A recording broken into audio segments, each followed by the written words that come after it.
Oh, hi! You caught me drinking my coffee. Need my caffeine because we're going to have a great show tonight, and I need to be fully alert for you, the audience. Welcome to the Weekly Spinner Rack. I'm your host, Chris, and this is a show where we're going to talk about the latest comic book news from the last week as well as the latest comics. I'm so excited, folks. There were some bangers this week. Absolute Wonder Woman continues to crush it.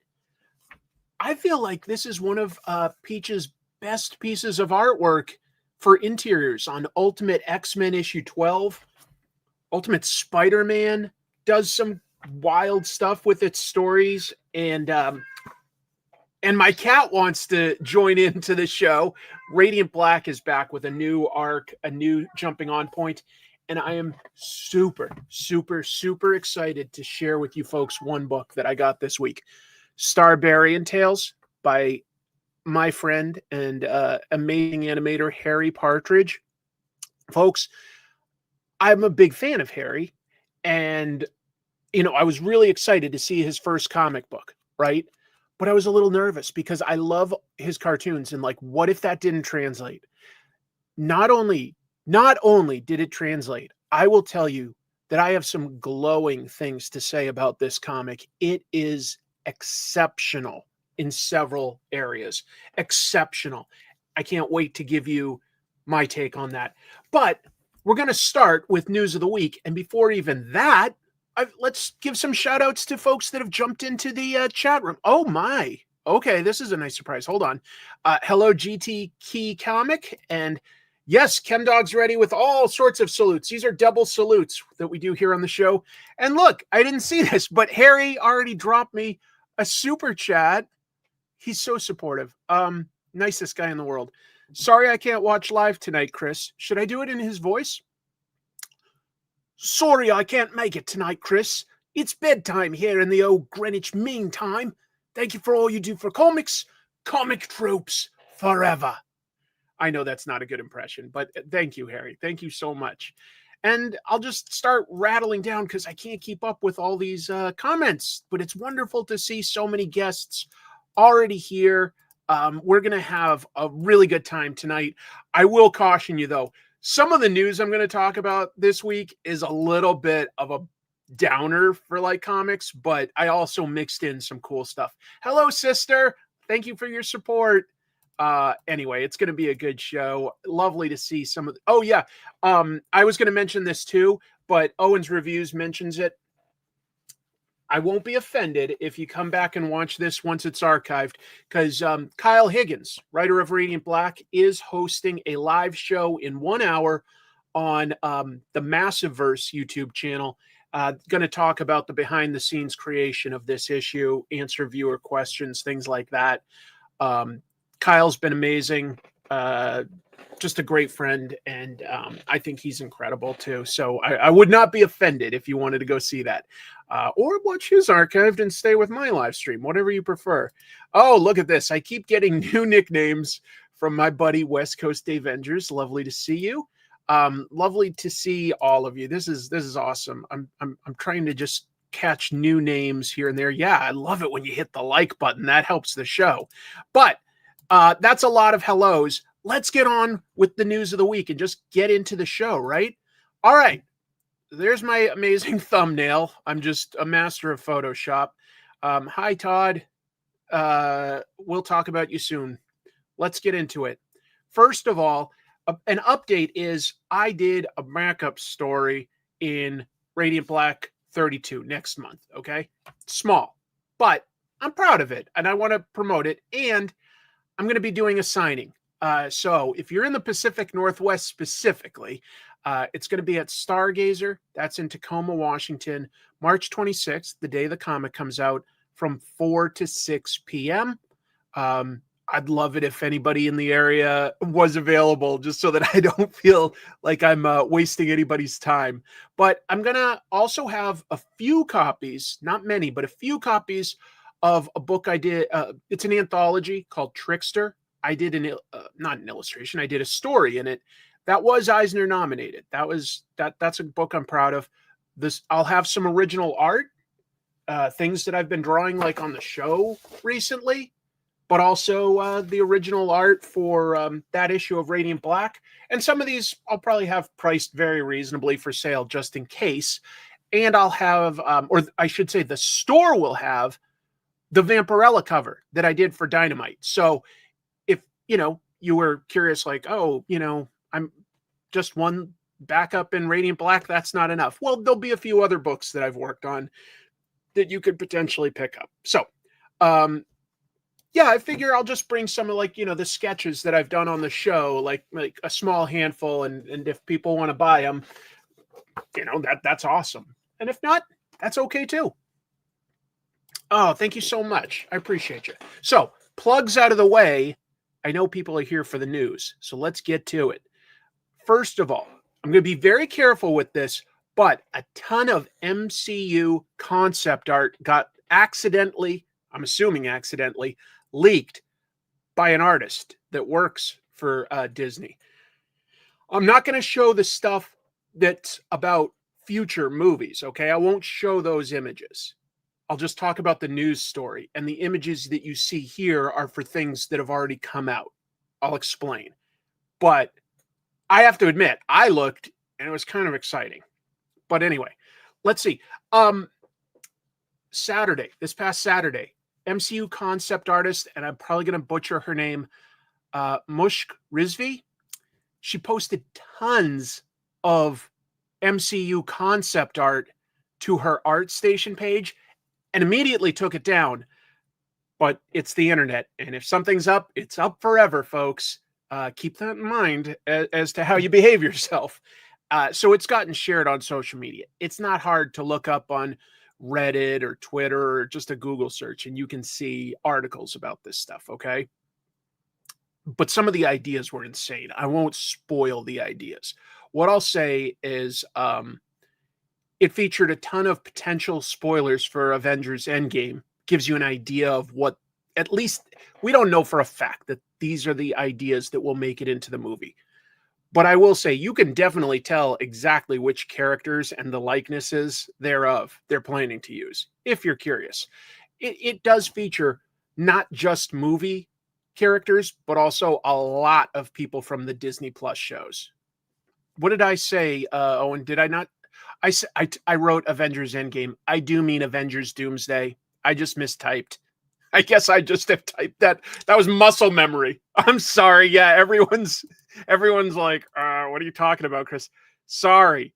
Hello, Brian. Let's see. Playing the Warriors. Oh, I love the Warriors video game, actually. I love that game. Anyway, I do mean Avengers Doomsday. Ignore that. Ignore what I typed. Listen to my voice. Anyway, I won't share those pieces of art. They're not hard to find. It was interesting to see how many Disney Plus characters they had in there, as well as new characters. I'll just say that too, new characters. But it also featured art for past projects. For instance, these were some of the images that were done for different takes they could have had on the Serpent Society in the last Captain America movie. At one point, they were clearly going to have like a bunch of super-powered henchmen based on comics characters like Diamondback, Constrictor, Cottonmouth, I want to say, maybe Puff Adder. It's hard to guess all of them, to be honest. It's beautiful art when you look at it up close. But anyway, yeah. And finally, there was one piece of concept art, and this is purely speculative, but it showed the likeness, at least a lot of people think so, of a specific actor, a guy named Damson Idris, as Black Panther.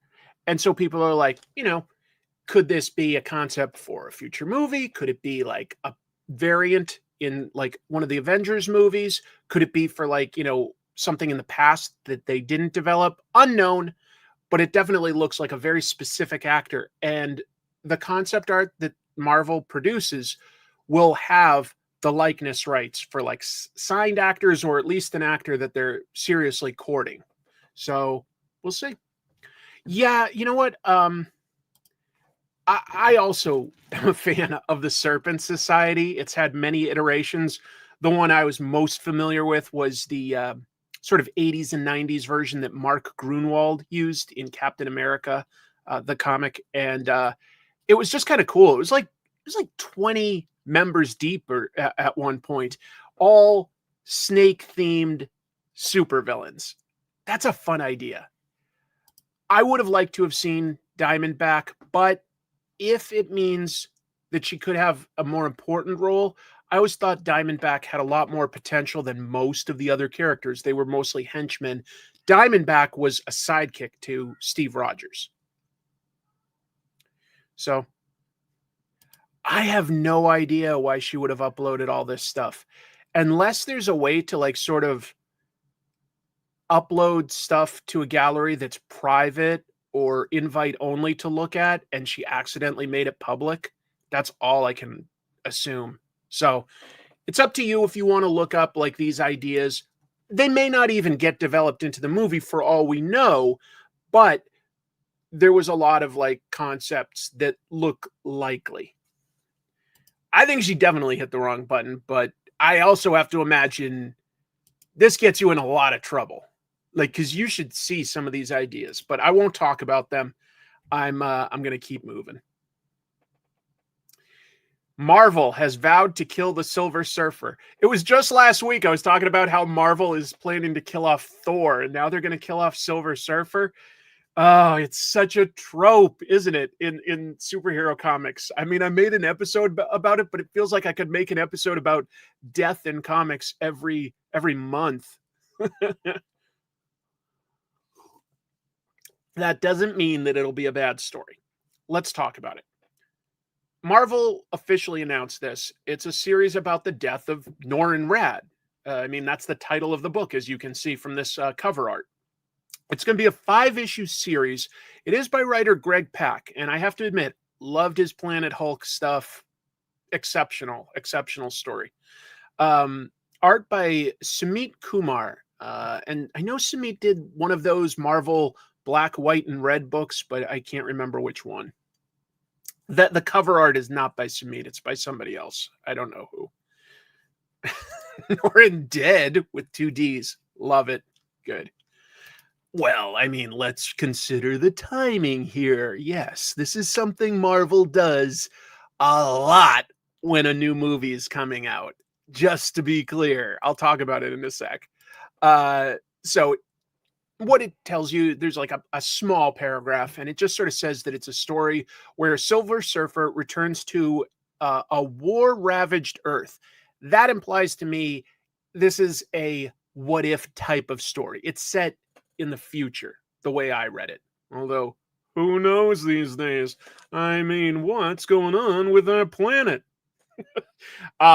Anyway, I don't think that this is set, in other words, in modern mainstream continuity. I don't think so. It didn't make it clear, but I don't think it is.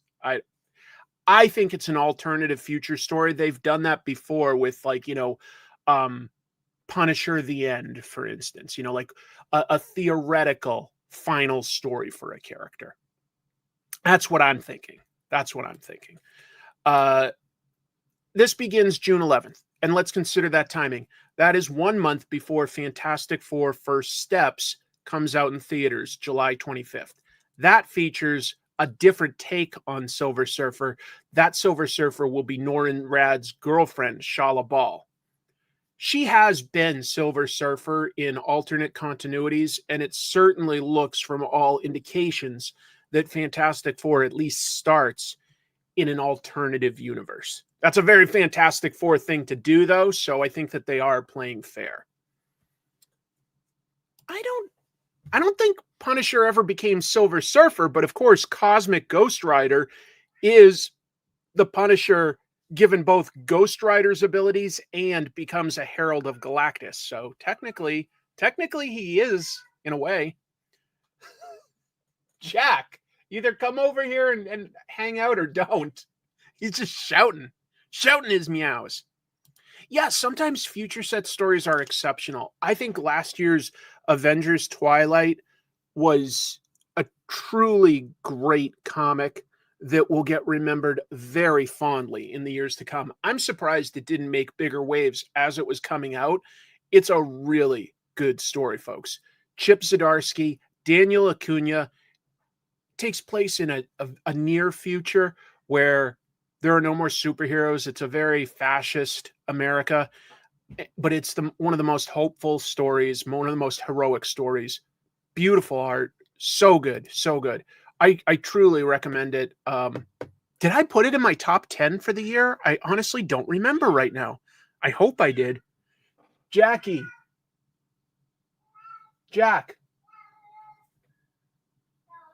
He's playing a game. He's hiding just around the corner. Yeah, Jack wants the Silver Surfer alive.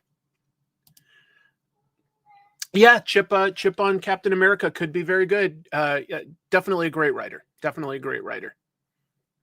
Yeah, maybe a little like Earth X, but more focused on like about 5 or 6 superheroes, and definitely Captain America is the lead. So it's very focused in that regard. I wouldn't be surprised. It's a surprisingly hopeful story. It really lets the characters be heroic. It's nice. Anyway, so we'll see what happens with that. This is sort of fun, I thought. This is a real image of a Standee that DC is offering to comic book shops. So it's got 8 pockets that can fit 24 regular comics, or I'm talking sort of 24 graphic novel or trade paperback type things, or 120 regular comics. So it's kind of deep. DC has produced a bunch of these over the years, but I do love how it has Dan Mora art. Retailers that order at least 60 copies of some comics that DC created, they've got a list of 80 potential comics you can order. If you order at least 60 of them, you get 1 free Superman display with the character Standee, and then the titles are 10% off. It's kind of nice. Yeah, it would have been a little weird, but a Standee of me going like, comics? Now that'll sell. That'll sell. Yeah. You go into your oh geez, I was about to like rattle off a bunch of comic book stores, folks, and I just started realizing all the things I was pulling up in my mind are out of business. Meltdown Comics, like New England Comics, they're just not necessarily the biggest things anymore. I'm so dumb. Didn't I? Oh, okay. I don't know how I got that in the wrong order, but anyway. Yeah, art by Dan Mora, one of the hottest things in comics these days. You have to order it by tomorrow if you're a store, okay? And then arrival by April 9th, and you get free delivery if you're a US store. Not bad. Not bad, not bad. And one of the cool things is right now, All-Star Batman is out of print. DC is going to reprint it. It's one of the options you can order through this. So it would sort of like bump you up, I believe, on the priority list of getting the first copies of All-Star Superman. I'll just spoil this a little bit right now. I'm definitely going to talk about All-Star Superman before the Superman movie comes out, because it's one of my favorite comics, period. Not just favorite Superman, it's one of my favorite comics, period. It feels like the timing would be right. I heard he did it, but no, I didn't see it. That would be interesting. He's got a style that would absolutely work with, like, it still looks Western, but I could totally see how he could sort of do manga art. I just like the idea of seeing Dan Mora adapting famous manga for like a Western re-envisioning. That would be so cool. It really is just about a perfect comic. At the end of the day, of course, beauty's in the eye of the beholder as to how much you like, say, Frank Quitely's art and Grant Morrison's writing. But I love it. I love both so much. Moving on. Dark Horse Digital is shutting down. And this is the beginning of 4 pieces of news I have about digital comic reader apps from this week alone. So at the end, I've got some speculation and things to say about all that.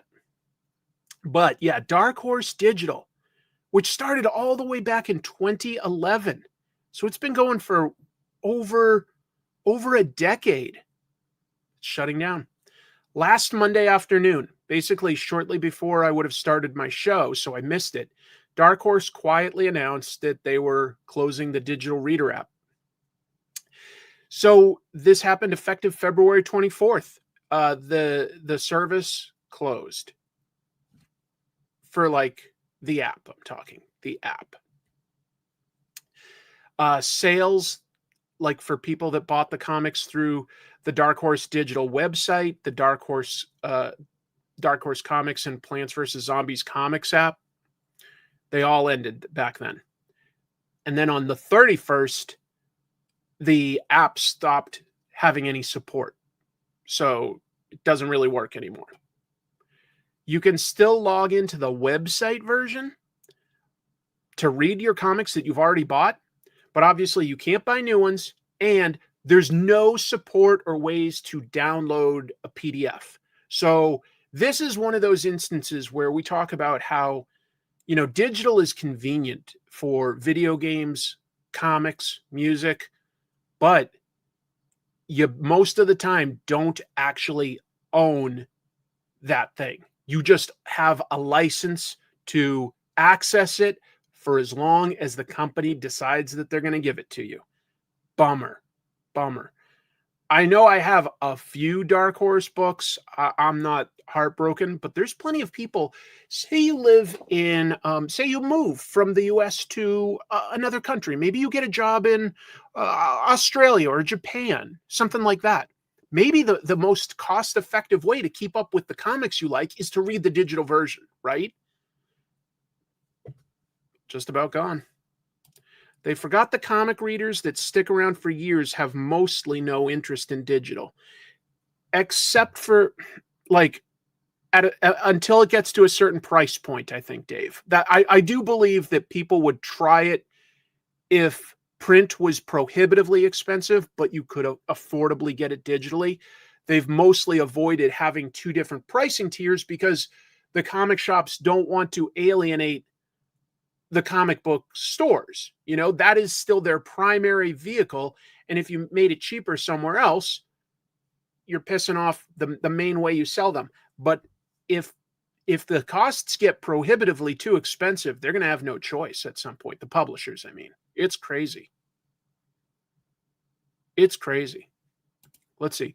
Even certain video game companies like Ubisoft are making it pointless to own their physical copies because they don't put the data on the disc anymore. It's just a license for the digital copy. Really frustrating. Really frustrating. Hoopla is fantastic. If you folks aren't familiar, it's a library app. So if you have a library card, you can access Hoopla. It's stunning how much they have on there. A lot. I mean, I guess it makes the collecting aspect of physical copies a little more attractive. But so that's very frustrating, in my opinion. Very frustrating. Marvel, meanwhile, canceled their Insider Rewards program this week. So another digital aspect. So they've always had this rewards program through their digital reader app. Their digital reader app isn't going away. Marvel Unlimited. That's still there. But they had a rewards program. You watched a video, you checked in at an event, you spent a certain amount of money. These were all things that could get you insider reward points that you could then trade in for like all sorts of prizes. It's ending. And that's been going since 2016, by the way. They announced this week that they're ending the program. The last day and time to earn points is tonight, midnight Eastern time. The last time to earn points. So if you already have an account, I'm just putting it out there, this is your last opportunity to earn points. But then how far can you use them? May 27th at midnight Eastern. You can use and redeem those points. After that, they're just gone.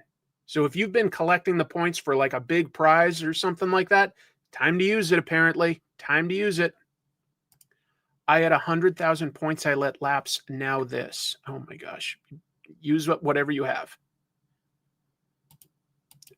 I agree. That is, I've gone through a flood. I only lost 1 year's worth of a collection, and it was heartbreaking. There was always this weird gap in my collection for years and years. So, yeah. I live in a country with basically no local comic shop, so I have to rely on digital. And if I like what I read, then I order the trade paperback. That makes sense. That makes sense. They say that they're going to come up with a new program of some sort, but they have no details on what that program would be. All remaining points accrued with Marvel Insider will be forfeited upon the account closure on May 28th. So I'm just saying, I'm putting it out there because some of the people watching this, like statistically, at least some of you do have some insider points. Time to spend them on whatever you can get. It's because otherwise you're just throwing them away. Meanwhile, here's some slightly more positive news, okay? I thought this was actually pretty cool. Let me get into it. There's a new comics app launching, and they're partnering right off the bat with Image Comics. And it's a cool program. So, Image is partnering with a new digital reading app called Sweet Shop that's going to start sometime this summer, okay? You'll be able to buy Image Comics on release day, no 30-day delay or anything like that. Worldwide, certain titles, I guess, might have restrictions, but basically, if you live in Germany and you want to get Invincible or Radiant, can't get Invincible anymore monthly, Chris, get with the times. Radiant Black, right? If you want to get that the day it comes out, boom, you're able to. And you can read it on their iOS or Android device, any size. But we're like talking about what happened with Dark Horse Digital, right? They thought of that. So you will get DRM-free downloads as part of your purchase, so you actually own the comic. You can download them and keep them. You don't have to you don't get a license. You can actually get the comic itself as a download file. I guess that's all I had to say there. But that is a kind of cool adjustment, in my opinion, to say say 20 years from now, technology changes and this app goes away, you would still have the file. I suppose, I don't know that it said that, but yeah. I don't know that it said just to your mobile device, but yeah. If you downloaded it, I don't see why you couldn't forward that to any sort of, solid state drive, for instance. You get to keep the files. That's what it is. I thought that was a good adjustment. That's all. Waving to new people. If I missed you, I'm sorry. All right, moving on. Last of the digital comics news. All of this happened this week. DC Universe Infinite Ultra. What a mouthful that is. That's what she said. I apologize. They added a monthly level. Let me explain what I mean by that. I'm happy to see some positivity like that. I think it's cool. Yeah. Find it on your phone, send it to a computer, put it on a USB, put it on an external hard drive, etc.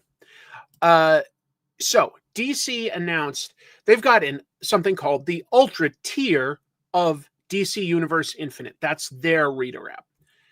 Previously, they only had Ultra available to buy as yearly. Now you can get it monthly. So maybe you just want to dip in for a while or not. If you've never used it before, they do have the 7-day trial. So $12.99 a month. It's up to you how much you take advantage of that. But this is what you get with their Ultra tier if you do the $12.99 a month. You can read new comics, brand new ones. They come out 30 days after print release. That's somewhat standard right now. You get access to over 32,000 existing comics. So if you've ever just dreamt of diving into all sorts of crazy back issues, sometimes digital is a very cost-effective way to do that. It depends how much you would read digitally. But I'll say that if I was going on a trip, maybe I'd get the monthly tier for just that month that I'm going on a trip.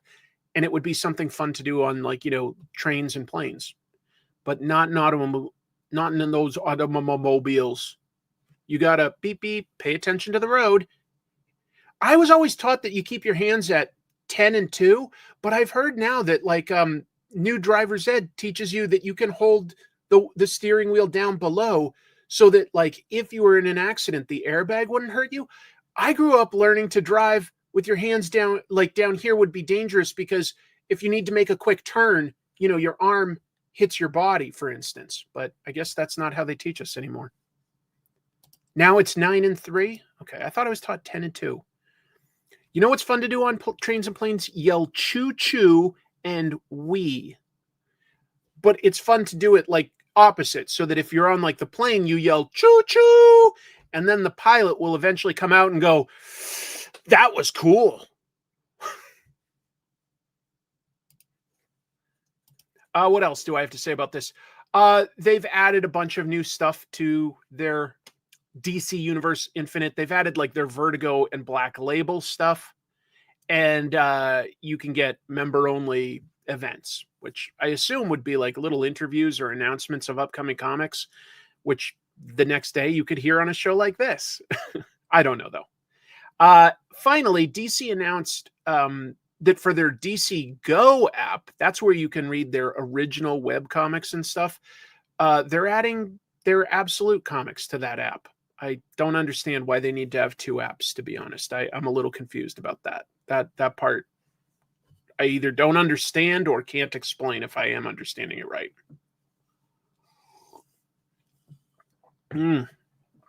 All right. Moving on from digital comics stuff. This is just a heartwarming story. The ElfQuest creators, Wendy and Richard Pini, they gave a massive endowment to a university.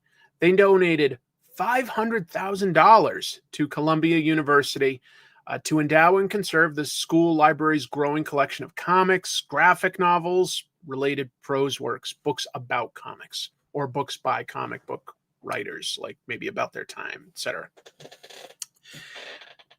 Kind of cool. The school currently, it's like a growing collection, but they have more than 2,000 of Wendy Pini's hand-painted pieces of art from ElfQuest, going from like 78 up through about 1990. And then there's a quote: "The money will go for acquisitions and stewardship for circulating and archival collections," said Karen Green, the curator for comics and cartoons within Columbia's rare book and manuscript library.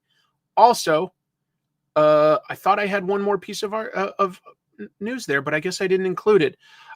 Yes, the Pinis donated. I guess I sort of talked about it in the second thing. They donated a ton of their art so that it would be sort of preserved and taken care of, and not necessarily at as big a risk as if you just keep it at a home. So I like that. Oh yeah, I've definitely thought of doing an ElfQuest episode multiple times. It's just such a big, long book to discuss. So I sort of have to think more about how would I break down the techniques or the evolution. It's a lot to talk about. It's a lot. The first 5 issues in color. Very cool. Very cool.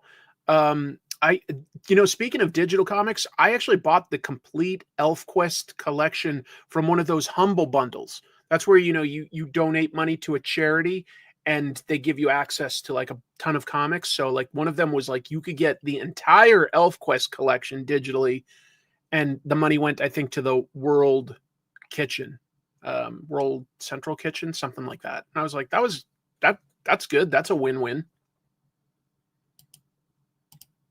The Pinis are wonderful people and have an amazing story even outside of comics. Like Wendy was one of the earliest cosplayers, famously would cosplay as Red Sonja. Richard and Wendy met in the letters pages of Marvel Comics, because I've got an episode, letters in comics, like people writing in letters, fan mail. You should watch it. It's about how they met through that. It's really cool. So anyway, just a unique piece of history. Oh, so he already. See, that bums me out. I get it only in the sense that, like, he's got millions and millions of viewers. So if I do something now that he's already covered, I always get comments going like, you're just ripping off Matt. Whereas I'm like, yeah, but his first few videos were all things that I covered. So it's like, it's fair game. I'm not mad at him, but I just get like a lot of hate that like when people are like, Matt already did this, you know, he's huge, you're tiny. And I'm like, I know. But I do still want to do it because all I can do is give my take on things, my point of view. I don't fangirl on most people, but when I met the Peonies was such a huge thing in my life. That's awesome. Did they come to SPX one year, Eden? Or was that at something bigger like, you know, like Baltimore or Comic-Con or whatever? That's really cool. Matt is one of the biggest YouTubers for comics. He started about a year ago. He's got over 1 million subscribers, maybe like 2 million or something, I want to say. So he's really big.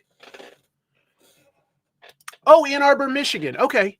Isn't that close to where they live? Aren't they in the Michigan area? But anyway, that's really cool that you got to meet them. Eden, I would also be very excited to meet the Peonies.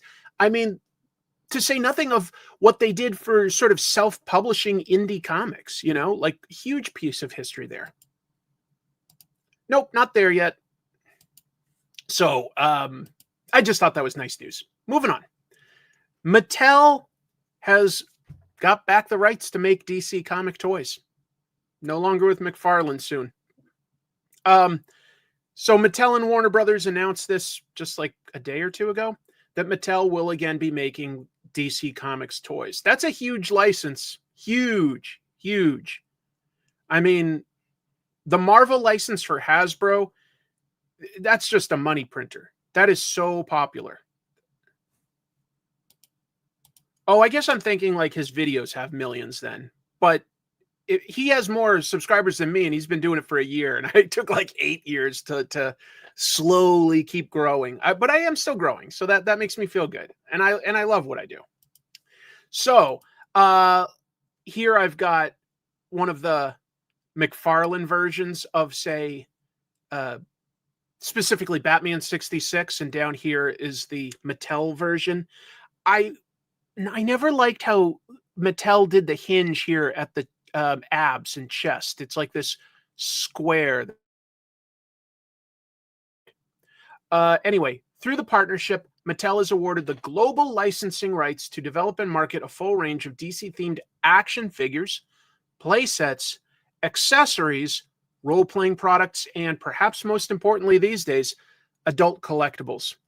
It sounds dirty, but that is one of the bigger markets for toys these days. Kids don't get into like toys as much once they're like, you know, preteens and teenagers.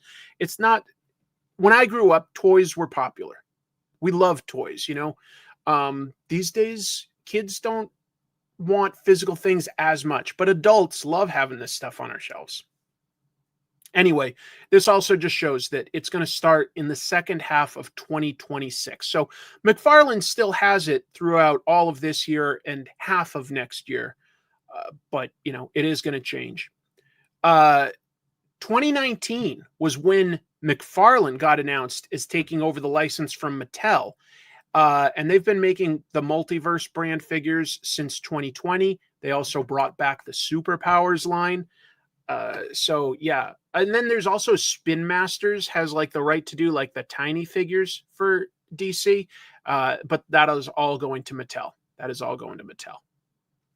So yeah, I don't know. You know, I don't buy a ton of action figures, to be honest. Not many. Here and there, a unique character that I have a big affection for, maybe, but I don't collect them. So this isn't affecting me super hard. I am curious, you know, who prefers Mattel and who prefers McFarlane. I will say I did get one figure from the McFarlane Multiverse line. I got this kind of, I think it's cool anyway, this super detailed swamp thing. I mean, look at the detail on that. And it is posable, but it isn't like sort of ball joints as posable as things like, you know, G.I. Joe or something like that, or Hot Toys on a bigger scale. But I think it looks gorgeous. for what it is. I really like it. So I don't know what Mattel would bring to the equation. I can't think of anything Mattel that I get personally. I am the swamp. I think the McFarlane toys are very nice. At least for the sculpting and the painting. At least for that. I thought it was good enough to get. And I never get that stuff, but I did get that. I feel that when McFarlane had the license, DC figures weren't doing so well as opposed to when Mattel had it. But wouldn't you say that to a degree that's Mattel's fault?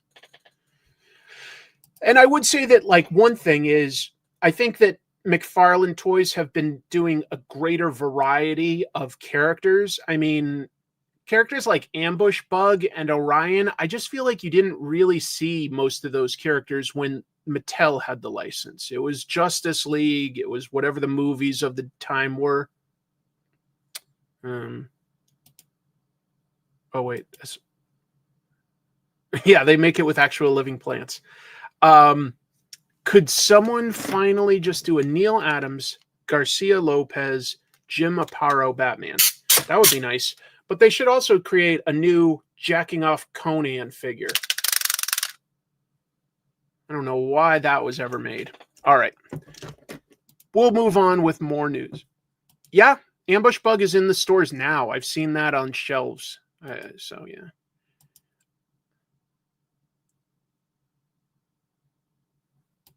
That's not a bad idea, to be honest. That's not a bad idea.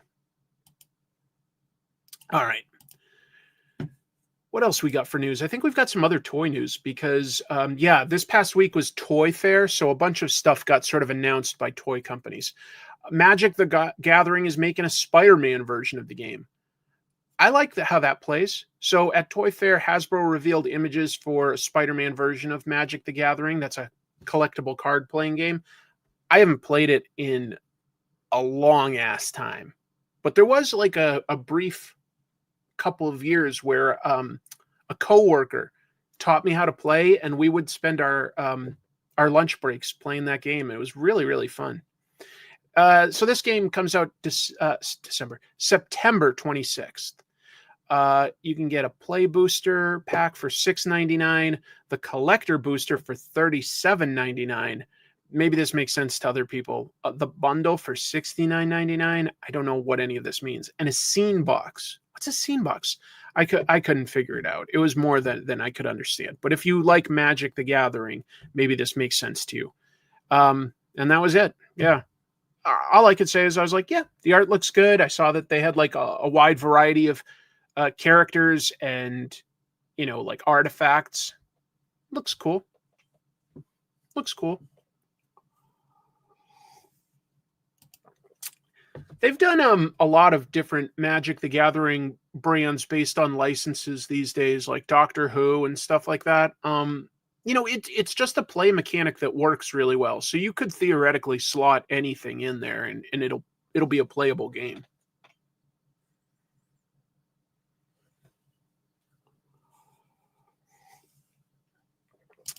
MTG is basically gambling and pay to win. So costly. I guess it could be. It depends on how you play with friends. Like my friend and I would be like, oh, I want to use this card that like tends to be expensive. And we just like, yeah, fine. You print it off and put it in a sleeve and just pretend. It was, so we never spent that much. We had fun. Magic jumped the shark, but I have to go back and buy the special licensed editions. I bought Magic Jurassic Park. Oh, I didn't even know they had a Transformers one. Too dry for me. I remember the bad Walking Dead version. I didn't even know Magic the Gathering did Walking Dead. See, I guess I missed out on all of this. All right. I'll keep going then because I'm lost. I'm lost. Hot Toys. This is just a quick announcement because honestly, it's just based on a design that a friend of mine did. So I'm biased. I think it looks cool. I like Hot Toys. Sideshow is accepting pre-orders for the 12-inch scale Venom, Agent Venom, I should say, Agent Venom. And that's based on the design by Tony Moore, Walking Dead, Exterminators, Ghost Rider, Punisher, Frankencastle, but also creator of the Agent Venom design. And that's basically Peter Parker's high school friend, former bully, but eventually friend, Flash Thompson. He joined the army, and he gets the symbiote. And canonically, throughout, like, other hosts that are, like, Venom has been bonded to, like coming back to Eddie Brock and stuff, it's canonic that the host likes Flash the most. Flash is his favorite person to bond with. I kind of like that. Anyway, it's a cool design. It is $280. Hot Toys ain't cheap. It's expected to come out between January and June of 2026. What is Tony working on? Tony mostly just sort of does his own art and sort of pretty active in, like, the tattoo community, and he paints for himself. I'm pretty sure he and his wife opened a small gallery near where they live in Kentucky. So, yeah. I did see people potentially freaking out about Paul being revealed as Venom, but I'll just say this. So currently there's a book, it's like all new Venom, and there's all these supposed people that are the host of Venom. You know, maybe it's Robbie Robertson, maybe it's Luke Cage, maybe it's Madam Mask, maybe it's Rick Jones. Here's my speculation. I sincerely think there's no host. I think that the symbiote is just being itself. I could be wrong, but that's what I think.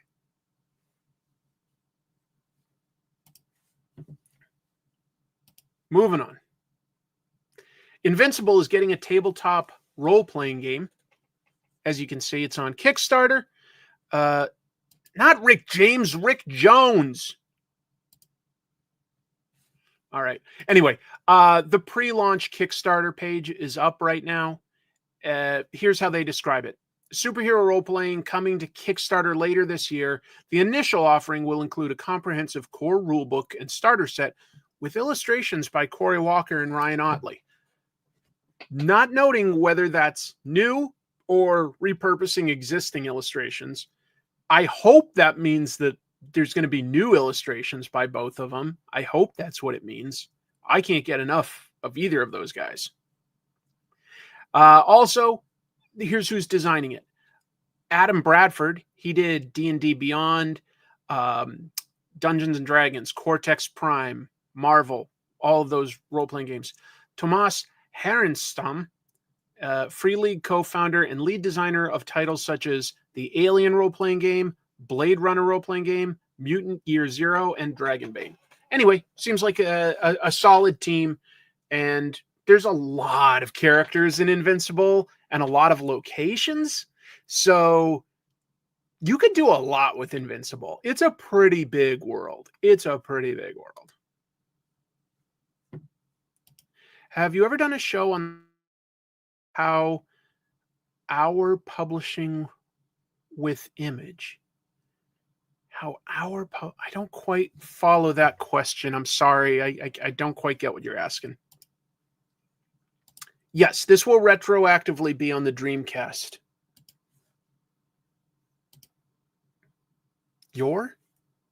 Is that all it means? You took on, but I'm not publishing with Image. I don't have a book at Image. Tom Baker. All right. And then look at this.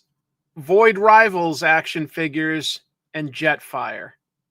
Yep, Hasbro is releasing a Transformers Void Rivals action figure 3-pack. That's inspired by the Void Rivals comic series that started the whole Energon Transformers universe. But these are the first official toys based on the comics universe. Makes me hopeful that at some point, maybe we'll get some G.I. Joe Classified based on the new designs by Tom Riley. Or maybe we'll get some new Transformers based on, like, Daniel Warren Johnson created characters like Shredhead or Optimus Prime with the Megatron arm cannon. That could be really cool. We've got an 11-inch Autobot Jetfire, and he transforms between Jet and Robot. And then, look, you get Derek? Yeah, Derek and Solila. And they look to be old school 3.7-inch O-ring style action figures like the vintage 80s, 90s G.I. Joe. So, boy, you know, I have to admit, that's a piece of things that makes me kind of want this. So this is for the San Diego Comic-Con. But it's kind of cool to see that they're doing something specifically based on the comics. Jetfire was in issue 1 of Void Rivals, and I'm just a sucker for O-ring action figures. They can call him Jetfire now. I forget what the rules were, why the show had to call him Skyfire. I mean, I know why they couldn't make him look like the toy, because that was licensed from like Macross or something like that. But I don't know why the cartoon, the old cartoon, had to use a different name. It's just called Jetfire.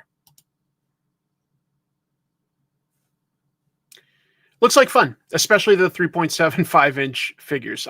That speaks to me. All right, The Boys is getting a Supernatural reunion. This is probably just for me. I don't know if this is for anybody else.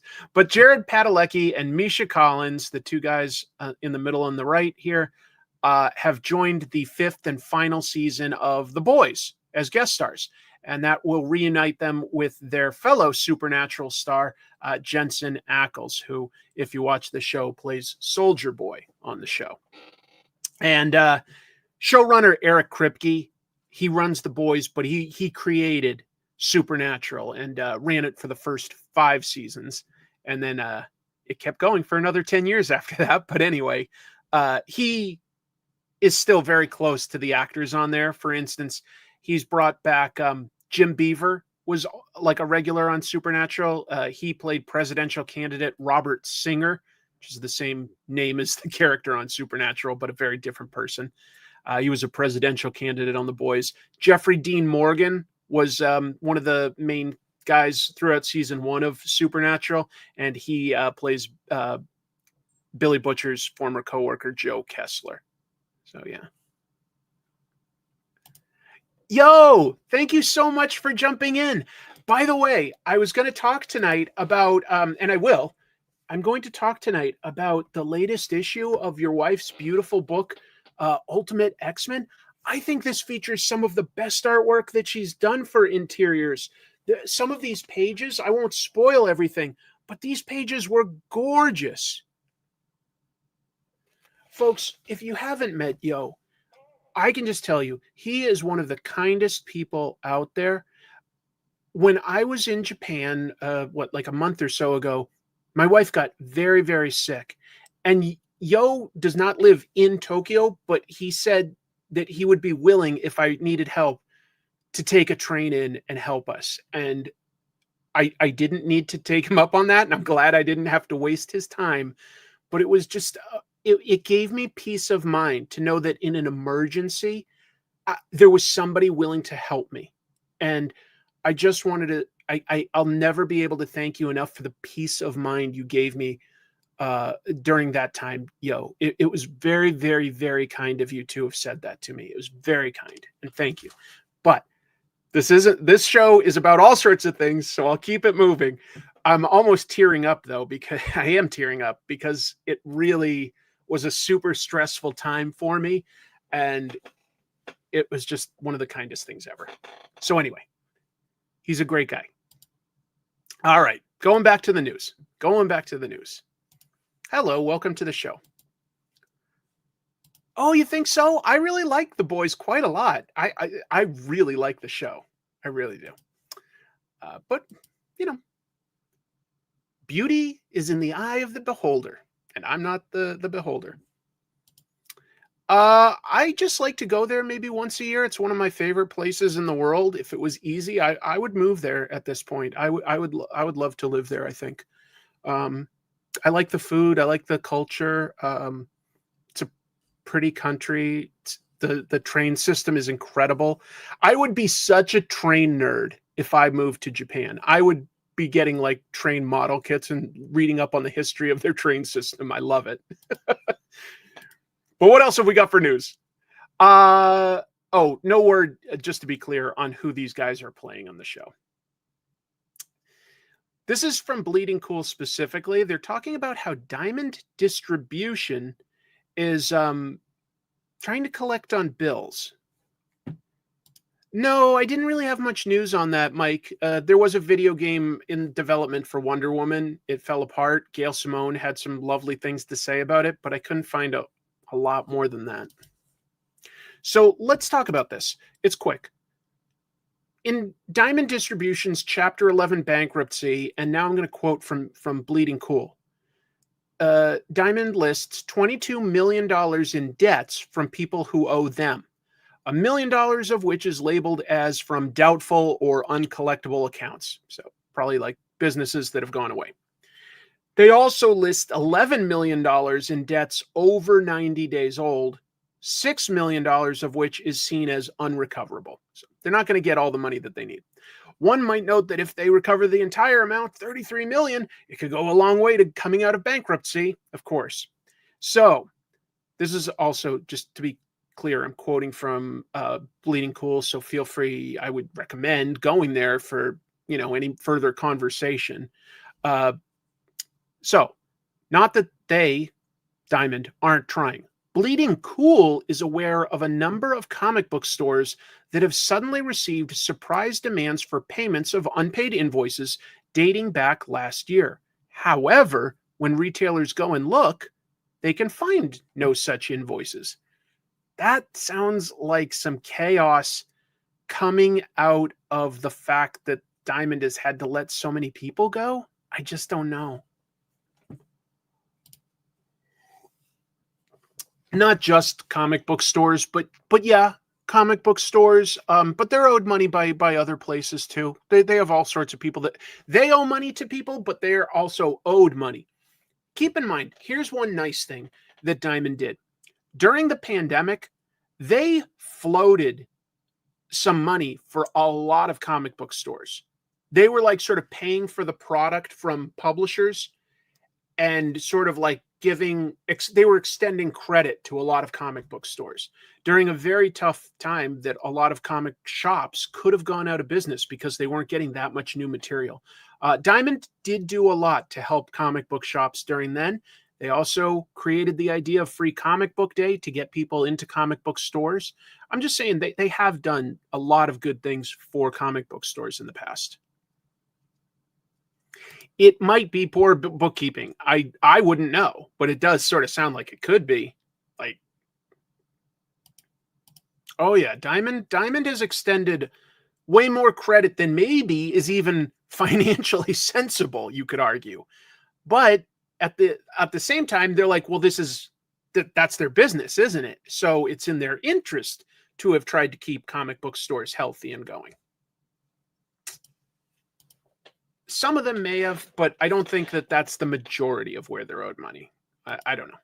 It's a confusing situation. All I can say is within a little over a month, we should have a clear picture of whether somebody else bought Diamond or bought some of their various assets and exactly what will happen. We'll probably know in just a little over a month, probably. So we'll keep our eye out. Meanwhile, related sort of to that, Free Comic Book Day, Mad Cave canceled 4 of their Free Comic Book Day titles. So both Mad Cave and its imprint Paper Cuts, they announced they canceled 4 of their previously announced 6. That's this many. They canceled 4 of their 6 books originally announced for Free Comic Book Day. Princess Guinevere and King Arthur, crossover, Phineas and Ferb, Flash Gordon Adventures, and Hero Bear and the Kid. Pretty well-known books, I think, to the younger audience. So there's more to this. They will still release Speed Racer #0 and Phantom #0. So they are still releasing 2 books for Free Comic Book Day.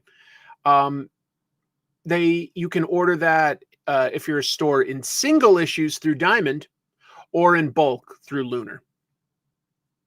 But there's more to exactly what's happening here with the next piece of news. Yeah, I think I'll probably be getting the Phantom too if it's at my shops. Yeah, I like the Phantom. There's a fascinating... Yeah, they have the rights. How do they have the rights?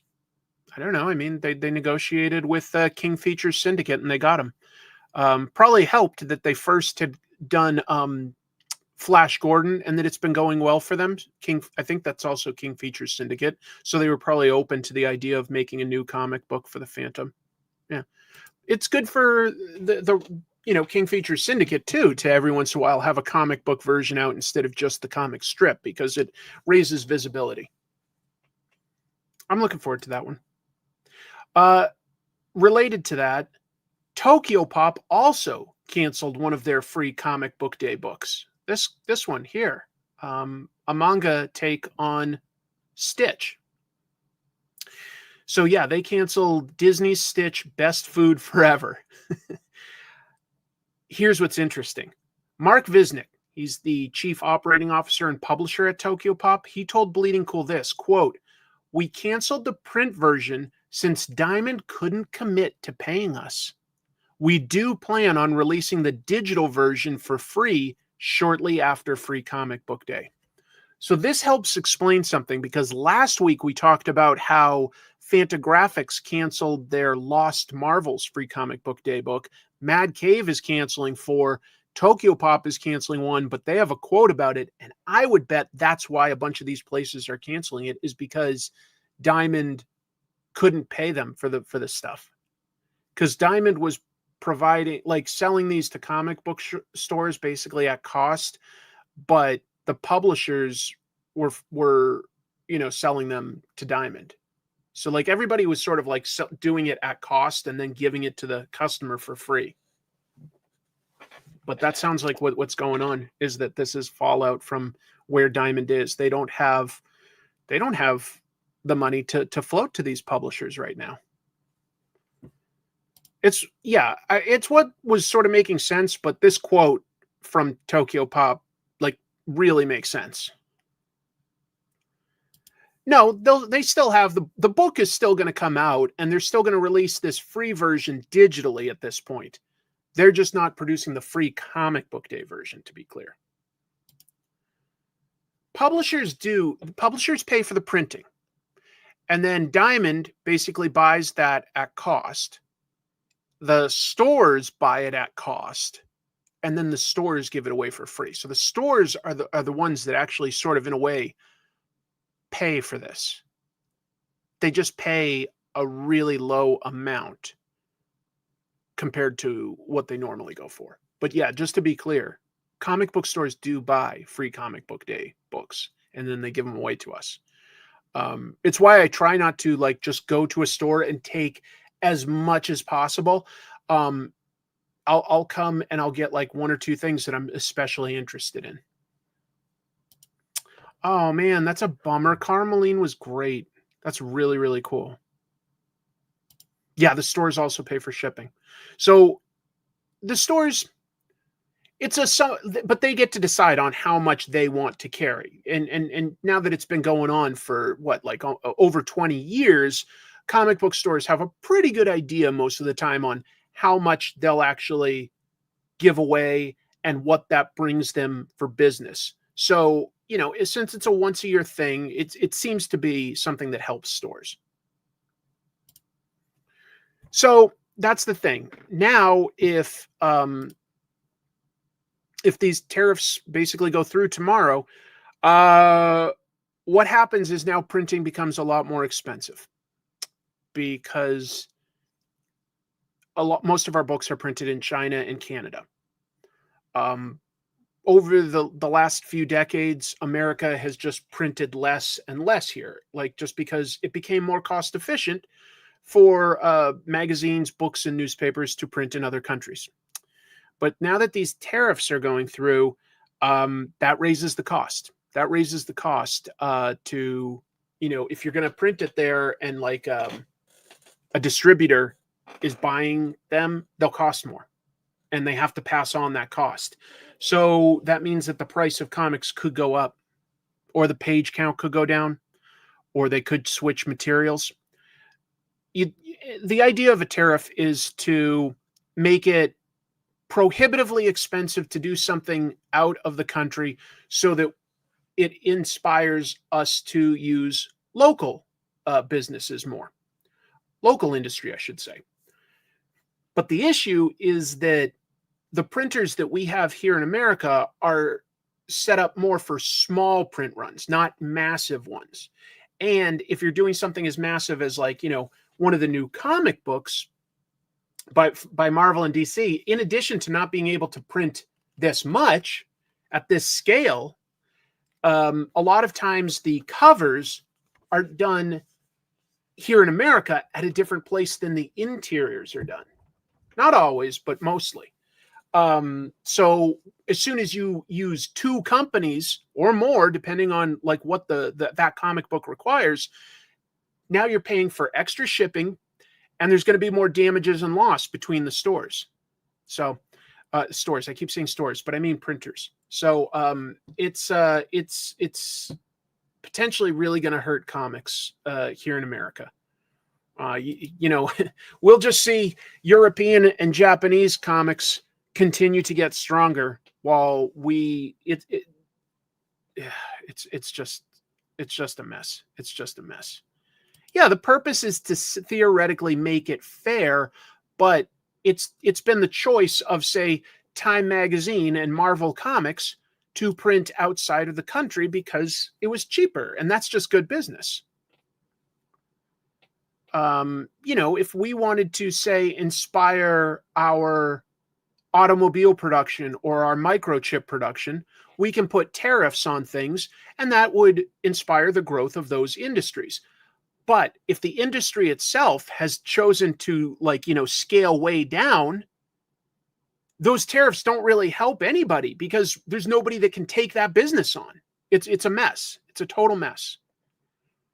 Tariffs also, just to be clear, can be punitive. For instance, we've got a lot of issues with Russia, right? So we don't want to make it super profitable to buy tons of Russian products, or, theoretically, we could have issues with Iraq or North Korea or something like that. So we'll put tariffs on them as a punitive measure so that they're not getting our business. And that sort of can hurt their economy a little and maybe make them decide to act more friendly. But we're getting into some deep politics here, and not in a bad way, but it's a very complex issue. It doesn't help us to do some of these tariffs in regards to publishing specifically. It's a mess. Oh, it's gonna expect car prices are gonna skyrocket, folks. I'm not kidding. They went up during the pandemic, right? Because our production went down. Well, we produce a lot of cars. A lot of cars that come here are actually made in Canada. There's a lot of business here too, but a lot of them are made in Canada. And as soon as all the cars and the materials themselves go up there, expect the auto industry prices to go up. So if you are looking to get a car, I would strongly recommend getting one now instead of next year. I hate saying it, but that's just a fact. I expect car price, because that's my job. Oh boy, oh boy, oh boy, oh boy. Yeah, alcohol, exactly. The aluminum that it comes in, the alcohol itself, it's we'll see what happens, okay? But I am telling you that realistically, I would expect wood, fences and homes and other construction, paper and cars to all be things that become more expensive in the next couple of years. It's not awesome. It's not awesome. Well, that was a lot. Let's go back to the news. All right. Last piece of news, and then we'll do some comics, because there were some excellent, exceptional comics this week. The Eisner Awards announced their Hall of Fame nominations. So the Hall of Fame judges chose 18 nominees that voters, pros in the industry, get to vote on, and 6 of those 18 will be entered into the annual Hall of Fame, in addition to the judges always select some people to just automatically be entered. So there's 21 people that are already going in. Maybe we'll talk about that another time. For now, I'm going to go over the 18 nominees that pros get to vote on. Alfredo Alcala, talked about him a bunch. Beautiful art. Conan the Barbarian, bunch of other stuff. Kyle Baker, great cartoonist. Love his Plastic Man. Bob Bowling, I'm pretty sure that was an Archie artist, longtime Archie artist. Eddie Campbell, From Hell, a bunch of other stuff. He's worked with Alan Moore many times. Great, great artist. Roz Chast, I'm not as familiar with. I think is a political cartoonist. Pretty sure is a political cartoonist. Dan Clowes, huge fan. Talked up his latest book, Monica, a lot. Mark Evanier, not just a fun writer on books like Gru, but also like, you know, a comic book historian, like has kept a lot of news going. Let's see. Mike Friedrich. Mike Friedrich wrote a lot of comics in sort of the Bronze Age, the 70s and stuff. Don Heck, I mean, basically the Avengers artist in the 60s. Junji Ito, I'm sure a lot of you know Junji Ito, very famous mangaka. I have to admit, I'm not as familiar with who Ben Catchor is. That one I'd have to look up. Todd Klein, one of the best letters in the business, also a bit of a comic book historian, great, great letterer. Yeah. Peter Cooper, wide variety of art projects in the comics world. Oh, Roz does political cartoons, mostly known for her New Yorker work. Yeah. That's who I thought. Then I was thinking of the right person. Who else? Lee Mars. Somebody will have to tell me who Lee Mars is. That I didn't have time to look them all up. I think we all know John Romita Jr. though. That's cool. Posey Simmons. I'm pretty sure she's a British comic book artist, if I'm remembering right. Leonard Starr, I got to look up. But Rick Veitch, I'm a huge fan of. So if it was up to me, and I do get to vote, let's see. Definitely Alfredo Alcala, Todd Klein, Rick Veitch, Dan Clowes, Mark Evanier, and Don Heck. Those are my six. And only because a few of these people are still alive and they'll have more opportunities. I think it's, yeah. So anyway. So those would probably be mine. But I'll have to think about it a little because I do love, for instance, Eddie Campbell and Kyle Baker and yeah, Junji Ito. Of course I like him. So yeah. Oh, thank you for watching. Appreciate it. Yeah, that's fair. Lee Mars, 2 R's. Oops. Early underground and zine pioneer. She's still drawing at 80 years old. Oh, I got to look her up then. I should be more familiar. That's awesome. Leonard Starr is a novelist. I think he did a lot of newspaper comics and a few comics for DC. Comic strip legend. Okay. Leonard Starr has a Alex Raymond vibe. Wow. Alcala and Baker. Lee's great. Junji Ito will enter the Hall of Fame anyway someday. That's all I'm thinking there. Like, you know, he'll get in. You know, you say too soon because he's still like working, but he's getting up there in years, just to be fair. But he takes care of himself, and that's good. Yeah, I know this is a tough thing every year, and I only put it there because if it's voting, I thought that there'd be a little discussion with the audience tonight. I just like putting in articles like that make people respond and engage.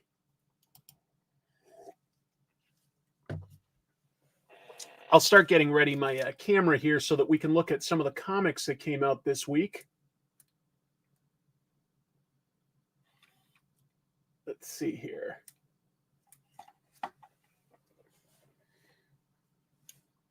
Let me see if I can add something. It's acting a little funny.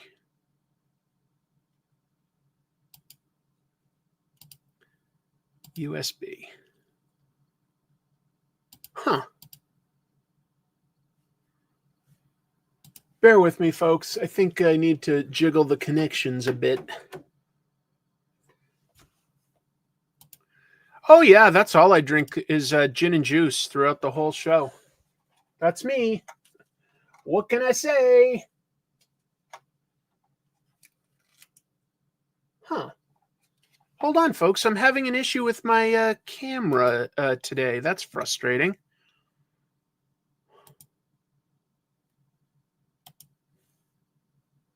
Why would that give me a problem? There's too many comics. I've got to figure this out, so bear with me.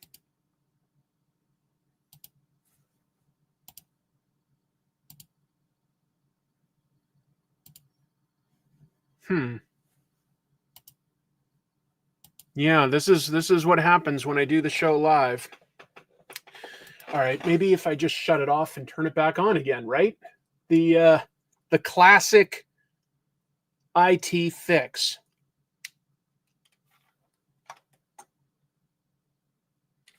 Why is it doing that?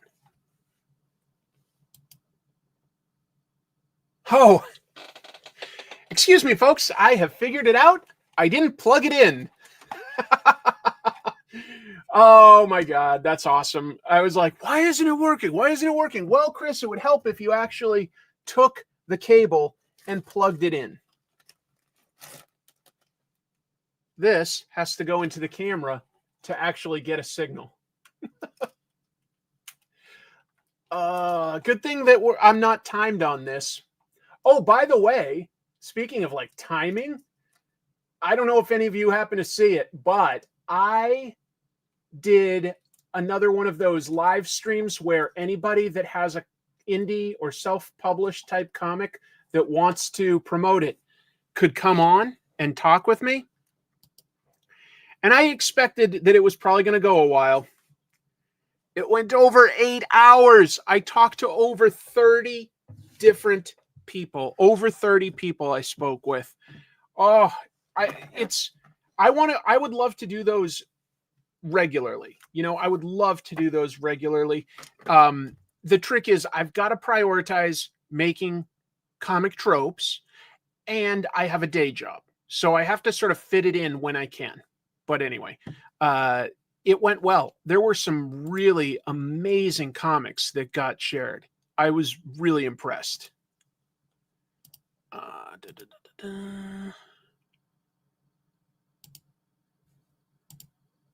Hey, there we go. There we go. Let's move this over so that I've got this a little more centered. If I open it up, I can zoom in a little more than that. Maybe more like that. Yeah. Anyway, yeah, I hit a new record on that live stream. That it was pretty bonkers. It was pretty nuts. But I'm glad I did it because I don't know. I mean, I'm not the biggest comic book channel in the world, but obviously there's a certain amount of people that follow. And, you know, I put it on this channel, which has less subscribers, but at the same time, it's comic tropes, right? And if somebody out there can say, hey, I got to promote my comic on comic tropes, that can often help them. And I feel like I kind of owe it to the comic book community where I can to help independent artists and comic book stores and stuff like that. Like during the pandemic, you know, I was doing interviews with comic book shops. Hi, Chris. Thanks for the great work you do. We'd love to have you as a dinner guest amidst ECC. Are other comic guests coming to DM us for details? Maybe. I've got a lot going on that weekend, including my day job, but maybe. Thank you for the super chat. That's really appreciated. I will be on a panel, folks, Saturday night.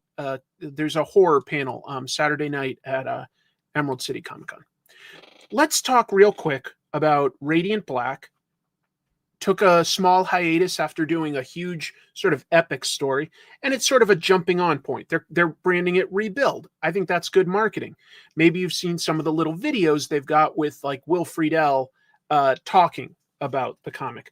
But it's just so exciting, first of all, to see it back. Look at like what Ferragato does for a double page splash of Radiant Black flying into Chicago, a Chicago that's just gone through an alien invasion. Just look at that, dedicating 4 pages. And I think that's fair. I think that's fair to storytelling when you're coming back and you're starting fresh to just sort of establish this is the book, you know? I like that. I do. And it's all about this superhero, Radiant Black, who has sort of gravity powers, a lot like telekinesis. Um, Dealing with he gets alerts on what kind of problems there all are in town. For instance, people just trying to take away these giant useless robots in the city, but also people like doing minor robberies, or a cat that was stuck in a tree, that kind of stuff. And he's just trying to handle all of that. The main character, Marshall, also goes on a date, and this is kind of funny. This is why I like Radiant Black. There's a good sense of humor. Okay, so within this date, he's getting all these pings on his phone about things that he might need to help with, and the date, the new date, is like, wow, you're popular. And she's like, work keeps you busy. Do you enjoy it? And he's like, at first it was overwhelming, but I really found that, I find it meaningful. And I found that, it was a responsibility that I had to step up. He's talking about his work as Radiant Black. He's talking about how, I owe it to everyone who trusted me, everyone who died. I have to be better. And she's like, but you said you work in a video rental store? I love that, because I swear in comics, it's always like people start talking about, or even TV, now that I think of it, people will talk about what they really mean. It's subtext. And, they're talking about their job and how important it is. And someone's just like, oh, interesting. Yeah. But that they're really talking about their heroic work, this, that, and the other that they do. And I just think it's so funny that she's like, yeah, but, your job isn't it isn't a doctor or a lawyer or something like that. And she's like, this responsibility and stuff. What are you talking about? You work in a video store.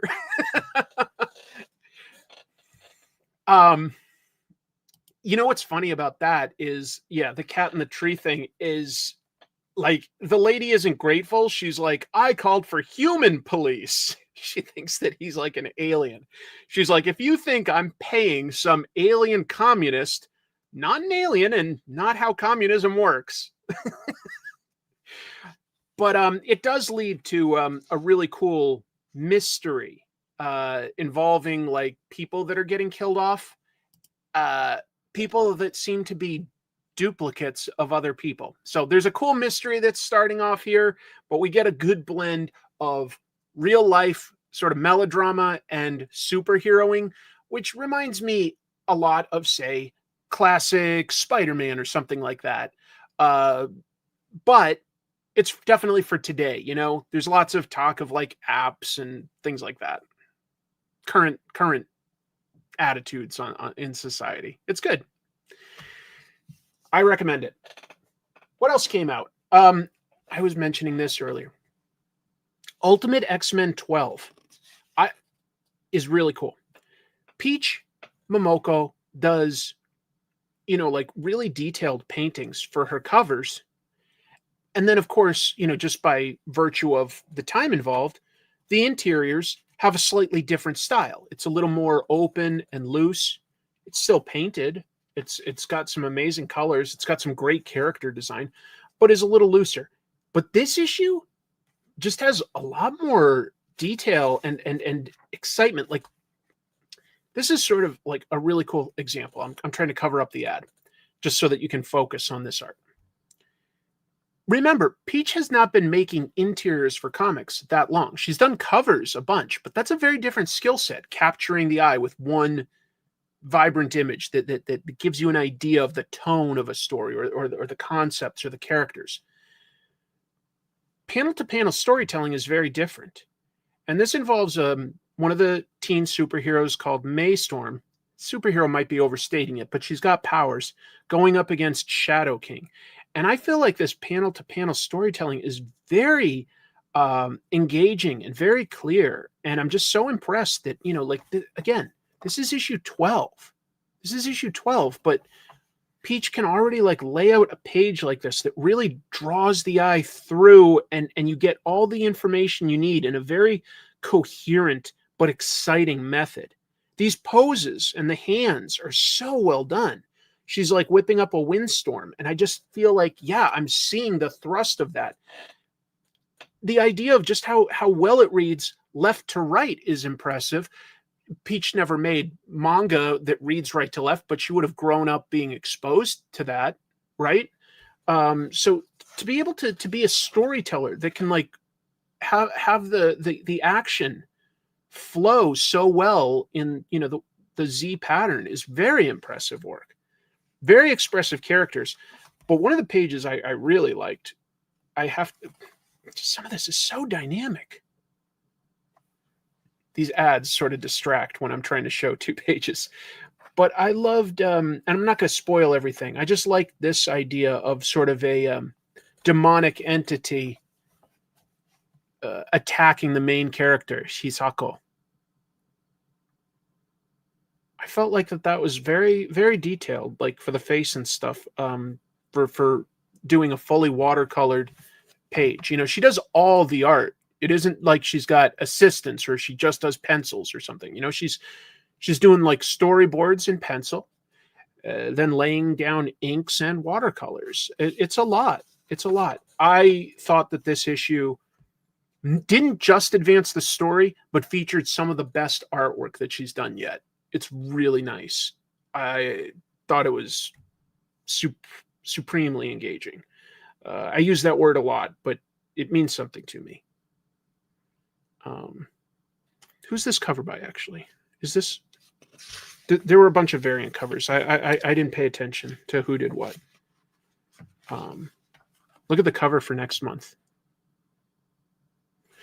There's some heady stuff in this too, though, with bullying. This is about like teenagers, so like bullying and unaliving yourself and stuff is some really serious stuff being checked out. Oh, that's great to hear that Peach's mural is still up there in Portland. That was a long time ago now. I'm also looking forward. Yeah. It could potentially.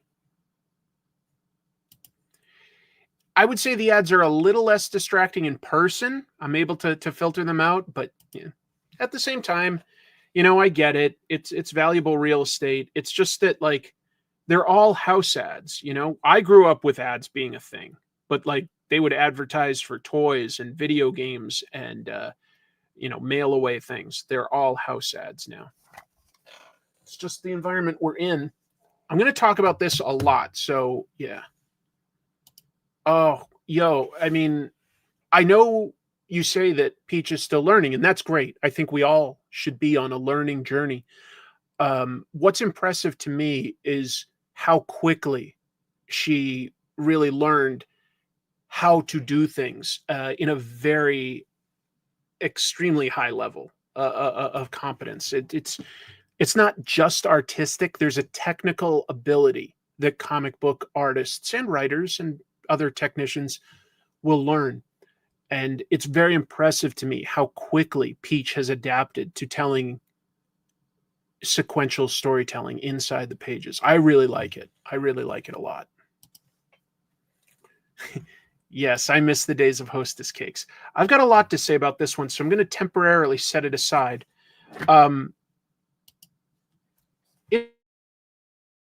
How good Absolute and Ultimate both are right now. It almost feels like it shouldn't both be this good. Like that both Marvel and DC are sort of taking their characters and starting fresh, you know?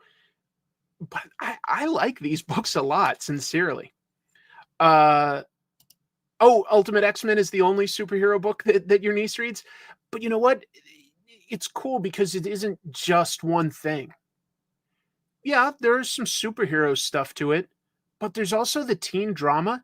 And what I really like is that there's a horror aspect on it. The villains are legit creepy. Not necessarily totally scary, but very creepy and disturbing.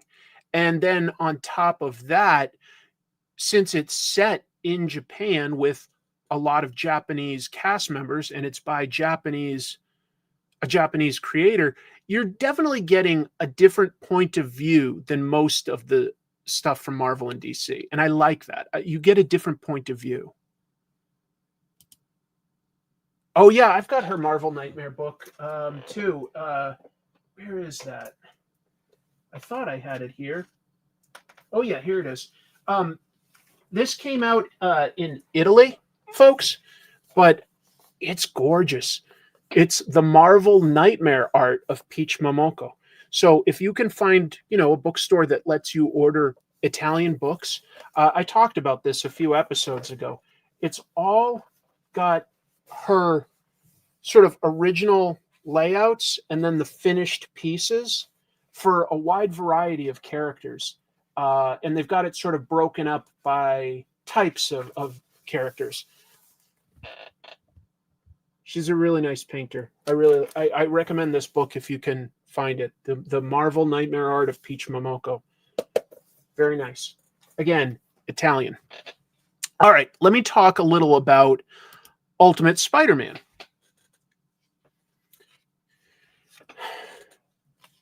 I won't go too far because, again, I don't want to spoil it. But look at how dynamic Marco Cicchetto's art is. I don't know how he finds the time to do all of these detailed cities in the background. Not every panel needs a detailed background. Sometimes you can do, there's just colors and texture in the background of this because we have an establishing shot in the panel before, so we don't need that. But Marco, look at this. I mean, to lay out cities, architecture with that level of technical detail in so many panels, you really only necessarily need to do about one establishing panel per page. But Marco does several. And I just like the way Marco does faces, which is probably towards the very top of how important a comic book artist's work looks, because we relate to faces. But after that, there's hands, there's body gesture, and there's certainly clothing and environments. There's a wide variety of skills you have to have. But towards the top, how you draw faces. And I feel like these are very expressive and also very believable. This is Richard Parker, which is Peter Parker's 15-year-old son. And this is the new Black Cat, who is 16. And technically, she's like a supervillain, and he's got access to a Spider-Man nanotech suit, so he's a superhero. But obviously, they're building sort of a new budding romance. There's a second Spider-Man in this story now.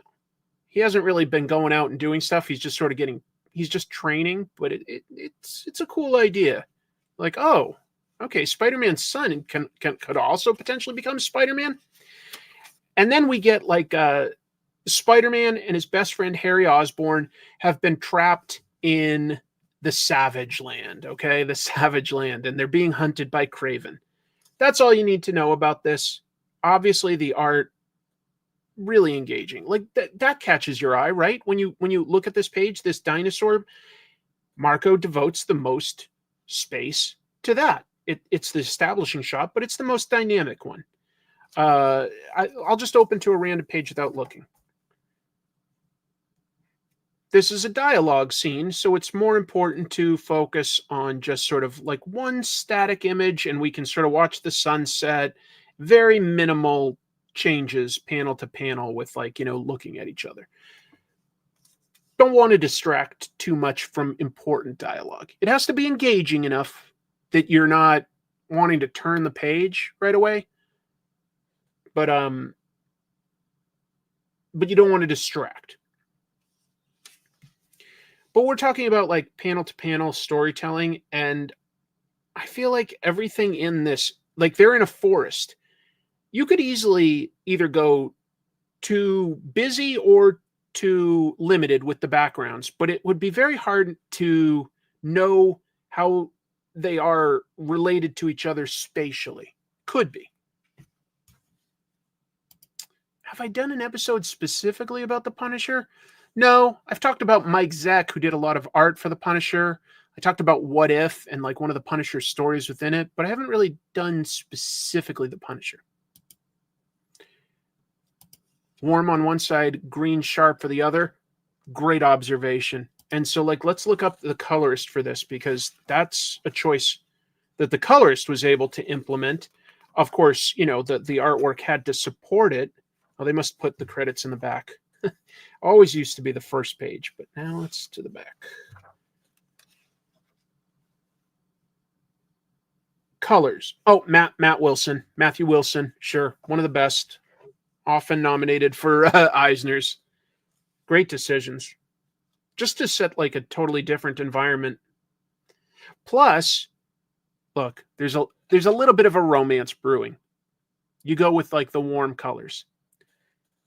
These guys are stuck in nature, but nature could support a lot of different colors. You could also have a setting sun here, basically. You could. And green can invoke life, but when it's this faded, this muted, this kind of a green, it looks sickly. You know, it looks unhealthy. There's a yellow tinge to it. It's nice. Great choices. Anyway, I sort of want to talk about, look at this though. I get distracted because of how excited I am about some of these pages. Kraven the Hunter with a minigun. I have to admit, this is one of the most badass panels I've ever seen of Kraven the Hunter. I'd love to go further, but it would spoil something. And I'll just say that this book is surprising me now, because you know, it started with a Peter Parker getting powers once he already had a bunch of responsibilities. He's an adult, he's got kids, he's got a wife. I love that he can balance all that. But then I never expected a second Spider-Man to start getting introduced. I never expected certain important characters in this book to get either injured or killed. So they're making a bunch of changes to this. This has some big surprises by the end. Big surprises. It was fun. Between the two Ultimate books that came out this week, I have to admit I liked Ultimate X-Men a little bit more, but this was definitely an easy, quick read that left me surprised at the end. And a good serialized book is good at cliffhangers. So that's something I could do as like a dedicated episode at some point, like cliffhangers. But I don't want to spoil things right now. I just want to like give my recommendations for what to read. Absolute Wonder Woman wraps up the first sort of big arc, where she's going up against a massive sort of Cthulhu-esque threat called the Tetrahedron, I want to say. Anyway, it's just a humongous creature that threatens the city. And this new version of Wonder Woman goes up against her. But at the end, she needs to sort of like level herself up to get past it. And this is a Wonder Woman that was raised by an adoptive mother, Cersei, who taught her some magic. So this Wonder Woman has a lasso that does something very, very different. It's not just a lasso of truth, okay? It's a lasso of transformation. And she turns herself into like a kaiju version of Medusa, okay? Which is what was needed at the time to fight the enemy. But then how do you come back from that? Because now she sort of thinks she is Medusa. And that's where her relationships with like Steve Trevor and Etta Candy and people like that start to come into play. Great contrasts here between, you know, gigantic monster action, just badass, you know, barbarian style fighting with huge swords and missiles and all sorts of barbarians and their missiles, but it does have missiles in it, and giant monsters and stuff, versus the real lasting emotional impact of the relationships she has with her friends. This is a really likable version of Wonder Woman. It is impeccable is a great way of saying it. It is one of my favorites right now. No question. My two favorite DC books right now are Wonder Woman books. I know. The idea that they have Wonder Woman and Absolute Wonder Woman, and both are fantastic, is amazing. Very different takes on the character, but the character herself even though she has sort of different abilities, looks, a different world that she operates in, they both emphasize her core component of compassion. And I like that. You know, Batman is vengeance, Superman is justice, but Wonder Woman is about compassion. And it highlights that compassion by giving her, like, you know, just really badass fights. But this one is the viewpoint is much more strongly aligned with Wonder Woman herself, whereas the other one is like this unreliable narrator take on her from a villain's point of view. Very good. I won't talk as long about everything else just because, you know, there's lots to do tonight. But Ninja Turtles, I like this take. I think that Juan Ferreira, am I saying that right? Juan Ferreira? Yeah. Very good artist for the book. Yeah. Exciting. Cool. Gets into a little bit of supernatural stuff in this, but since so much of Ninja Turtles is typically science-y based, a little more of the supernatural is just something new to work on. And their group dynamic right now is just absolutely shattered. So while they're sort of working together, it is fun seeing them sort of they're trying to connect. They're brothers, but right now they are as broken as they've ever been. It's in a bad place, but it's fun. It's really cool. There's some great action scenes, you know, at this point. That was a little lacking early on, but now they're fighting the Foot Clan all the time. Yeah, you know what? This is a great observation. Got to rebuild the team dynamic. You know, we're sort of, this is issue 7, but it's a light reboot of sorts. It's nice. I don't remember the Holiday Girls. I know Etta Candy, but I don't remember the Holiday Girls in Wonder Woman mythology. I just watched Mutant Mayhem over the weekend and really enjoyed it. Your thoughts? I agree. Mutant Mayhem was funny. And I loved that the art was doing something different and unique.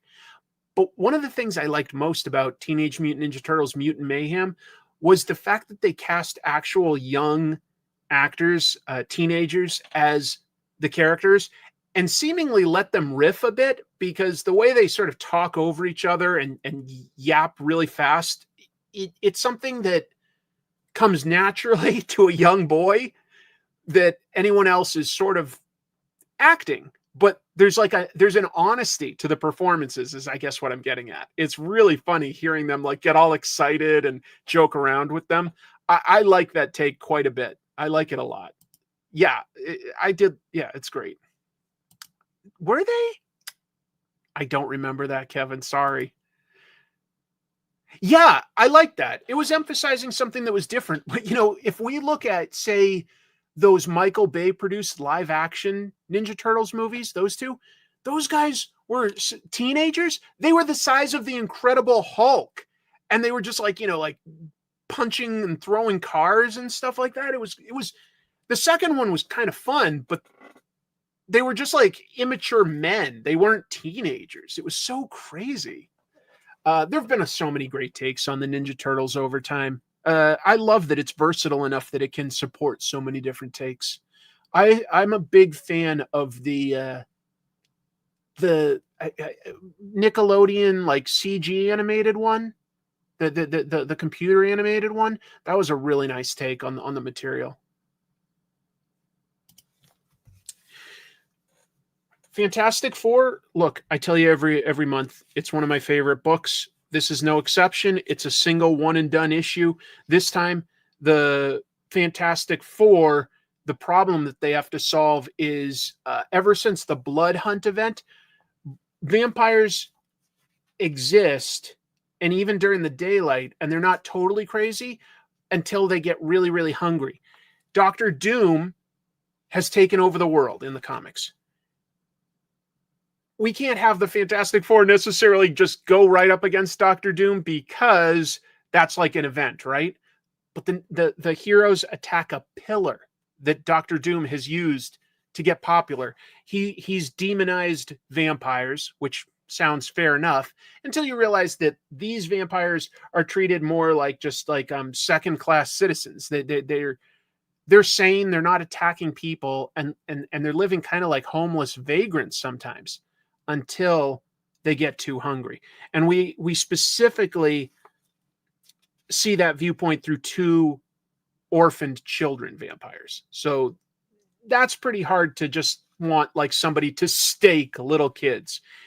We can understand why the Fantastic Four work to cure them, and if they can at least keep these vampires like fed without endangering anybody else, well, then it takes away one of Doctor Doom's weapons, one of his propaganda tools.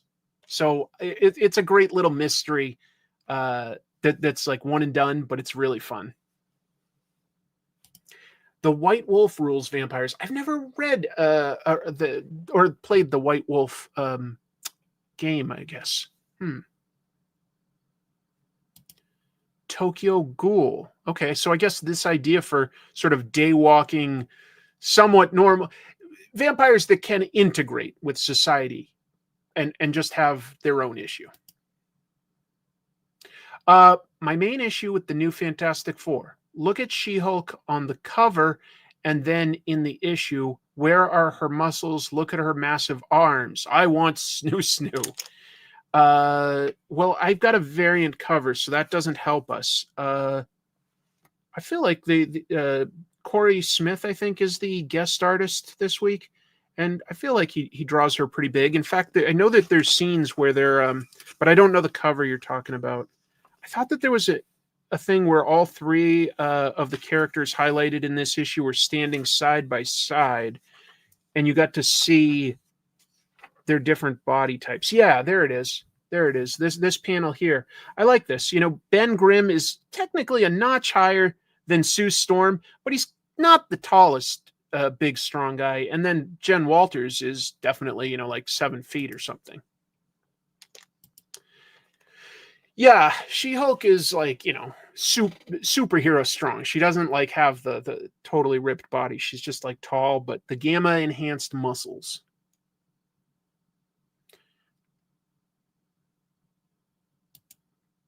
How are there just random vampires running around New York City? The heroes allowed that. After Blood Hunt, the vampires sort of got their minds back, and they're in control, and they're themselves. They've been turned into vampires, and they need, you know, the hemoglobin that's in blood to survive. But they're not inherently evil, so that they can be integrated into society. The heroes were okay with that. Dr. Doom easily said, like, they're vampires, they're the undead, like, you should hate these people. But it's just a metaphor, a superhero world metaphor for making any minority group the other. You know, you should fear the other. That's how easily.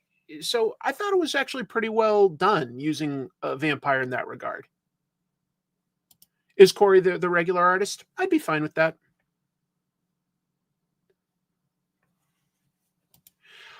Great book.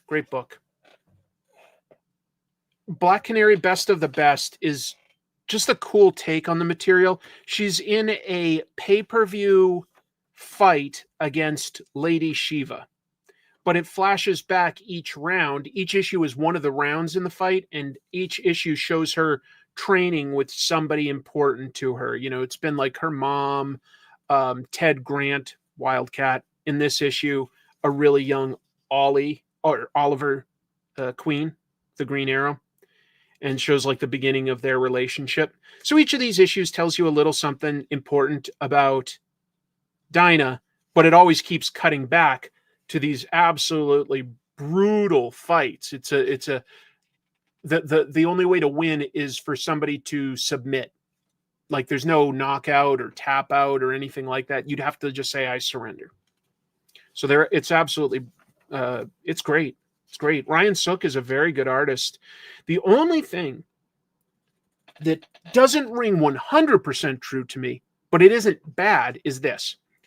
Whenever there's the fight scenes, you get commentary by actual, like, sort of like, you know, a tandem of broadcasters. And they've each got different personalities that are very well defined. There's the color commentator and the play-by-play, and they feel very authentic, but possibly a little overwritten, because they're speaking in like these metaphors, and I'm like, they've got time to like think up these clever lines for like every punch and kick. It stretches a little bit of like the credibility for how fast the fight should be going. It's just a little much.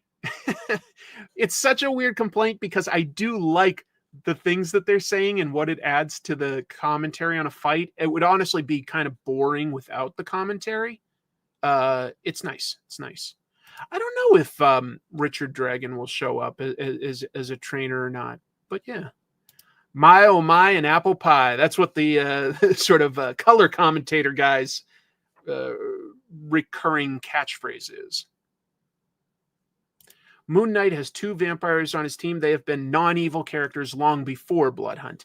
Yeah, in the Marvel Universe, basically, being a vampire does not necessarily turn you evil. It changes what you need to live. Although there have been plenty of sort of minions, like, you know, sort of weaker-minded, just, yeah. Vampirism has always been a disease in Marvel. These people being made vampires against their will. Are you going to kill them for that? Mm-hmm. They're not quite like the Buffy the Vampire Slayer thing where their soul leaves their body and they just become evil. I know I've talked a lot. This will be the second to last comic I talk about. The Seasons, issue 2. Rick Remender and Paul Azaceta.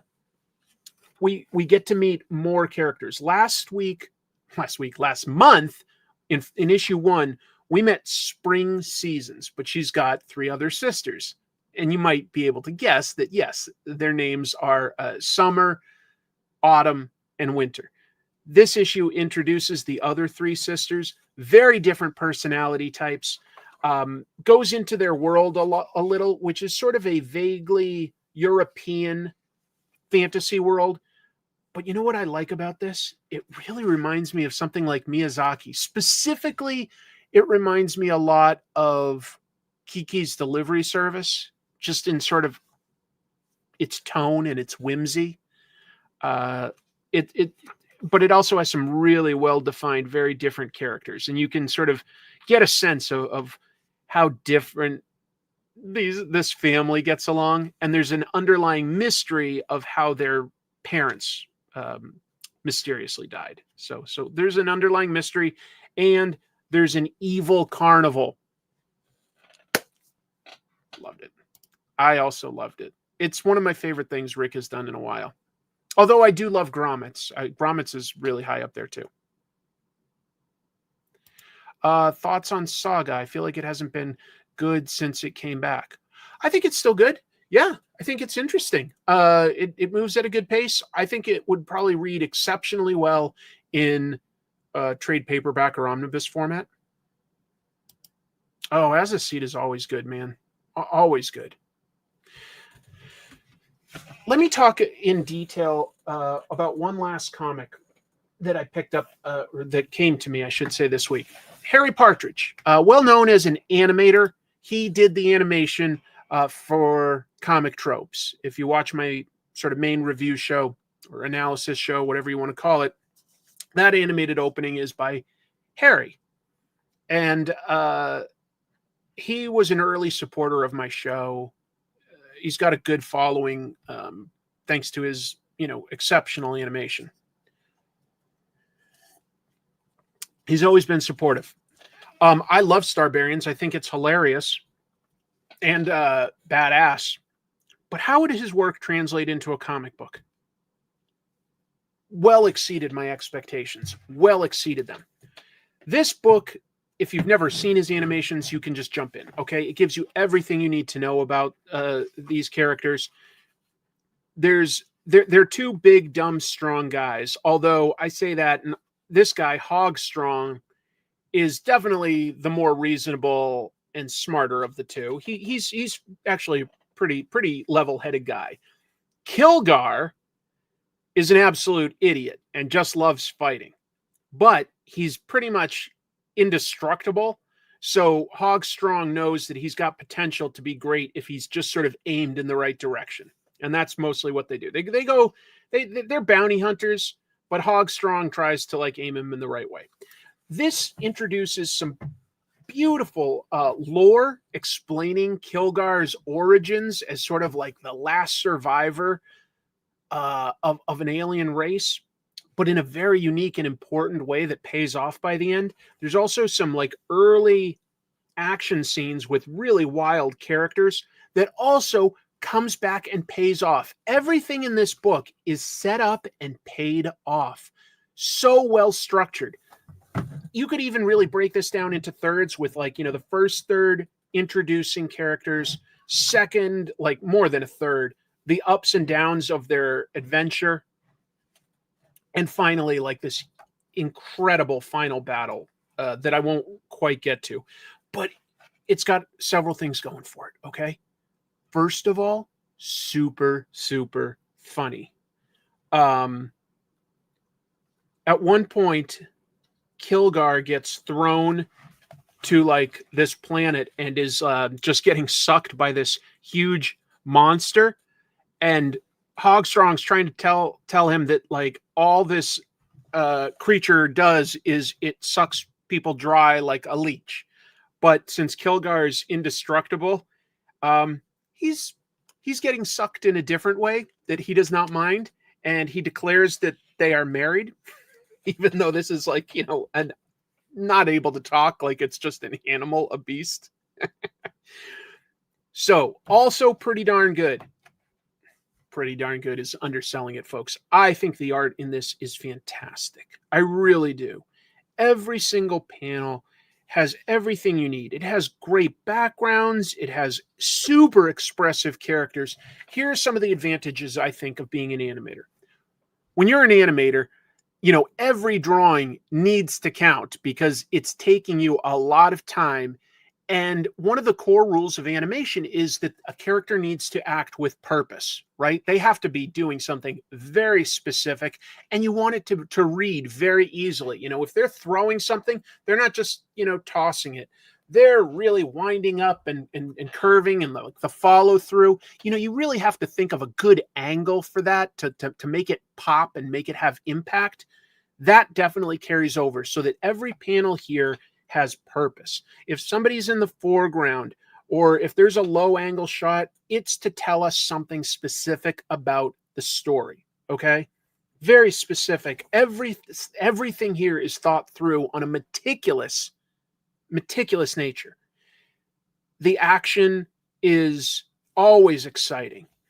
But if there's a scene where there's more, say, exposition, you're still getting like super dynamic material because it isn't just somebody talking. They're gonna like show you what they're talking about, like Kilgar's past with his people, things like that.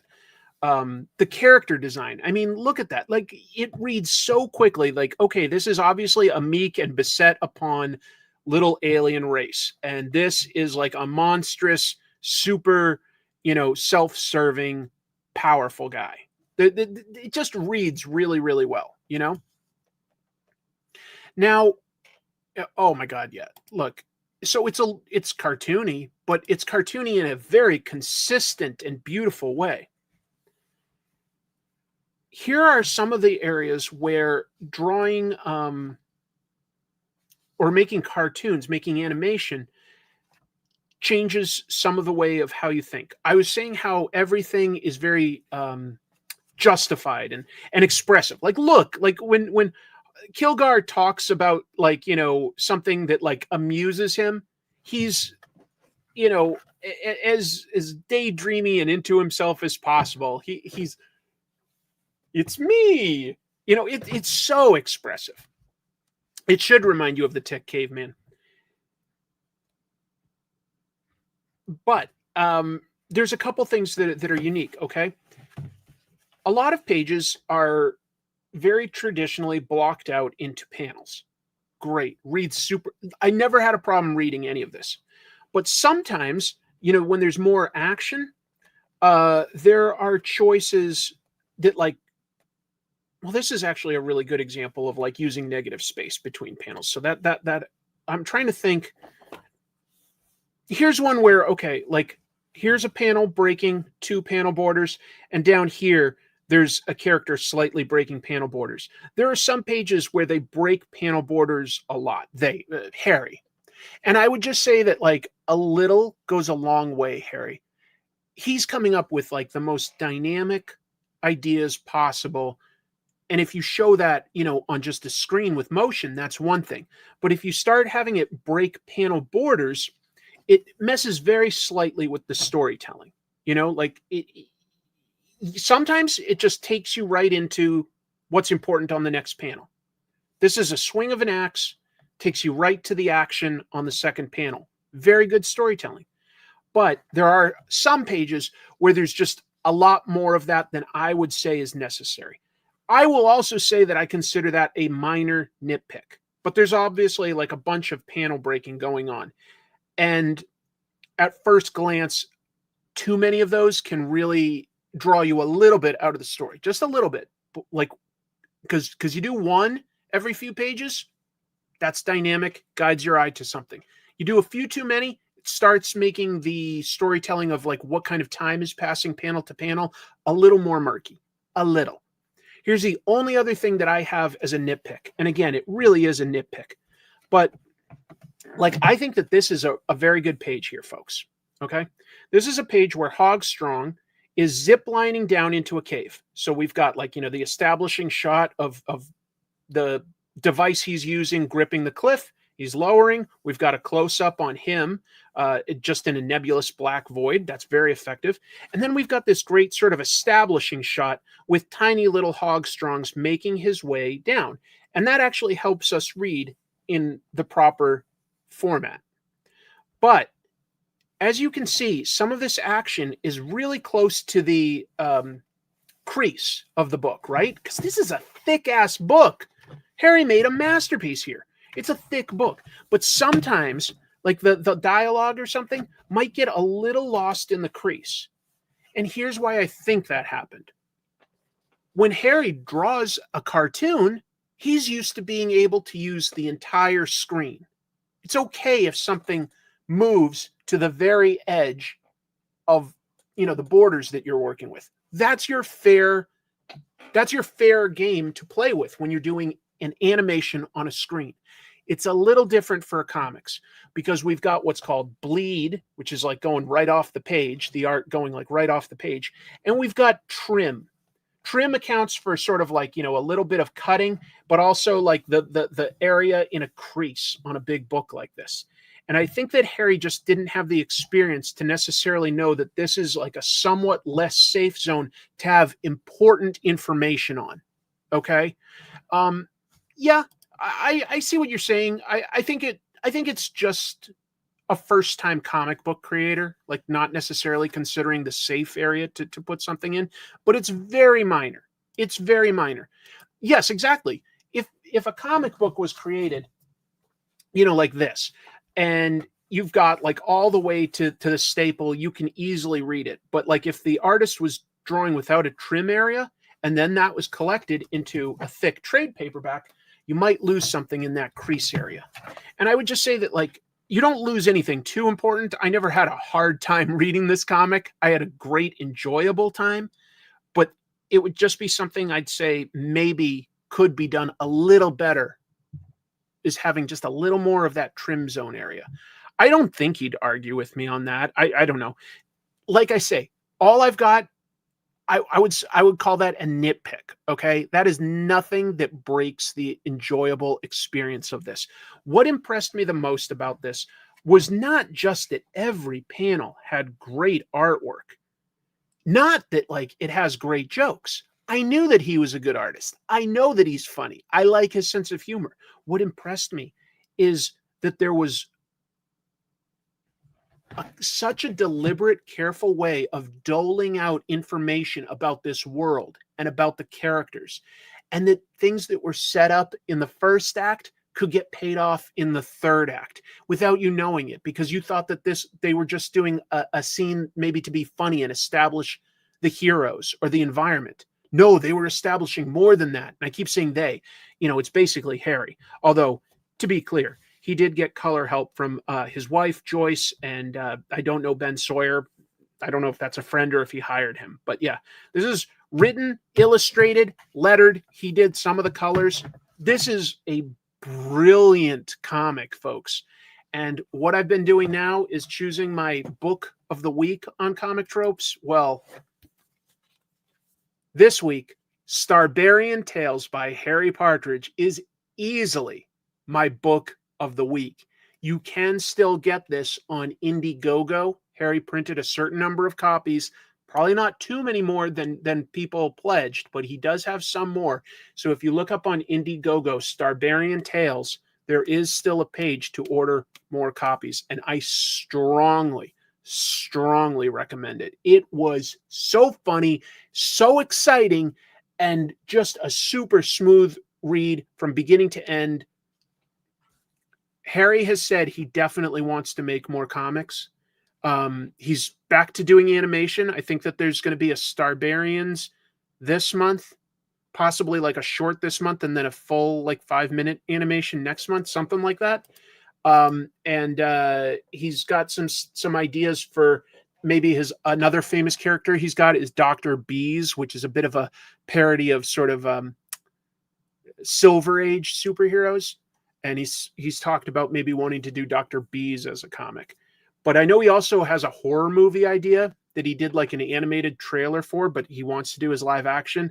And I wouldn't be surprised if he ever did that as a comic, because that's about a monster hunter who isn't very famous or well known or anything, because there's not many good monsters left in the world. But he makes notes on how to hunt specific types of monsters as a comic book. The main character does. And he puts out these like indie comics. And I think that could translate very well and work on a meta level. Cannot recommend this enough. Cannot recommend it enough. All right. So I think that we've got enough time that I can draw something this week. I was just looking for my sketch pad here it is. Because I need something to draw on. I had the silliest idea for a comic strip. I'm going to draw a little 3-panel comic strip that I've laid out a little bit. That's not the one I wanted to do. Hold on. That'll work. That'll work. I'm so glad to hear that. I'm so glad to hear that. The sheer amount that small creators can put out now, like what Harry has done here or others, is seriously impressive. I agree. Major props for it.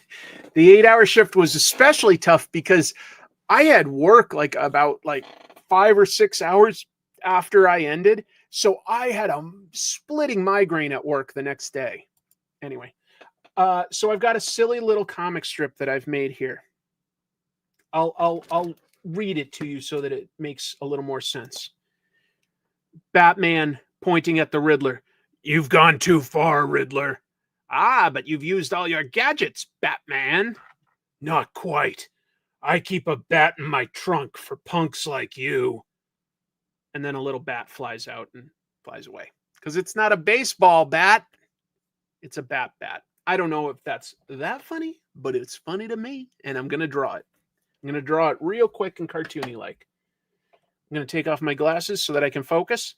And if you all have any questions, hit me up. I'll try to note them. This might look a little different than some of what I normally do, because like I say, I'm going to try to go kind of quick with it.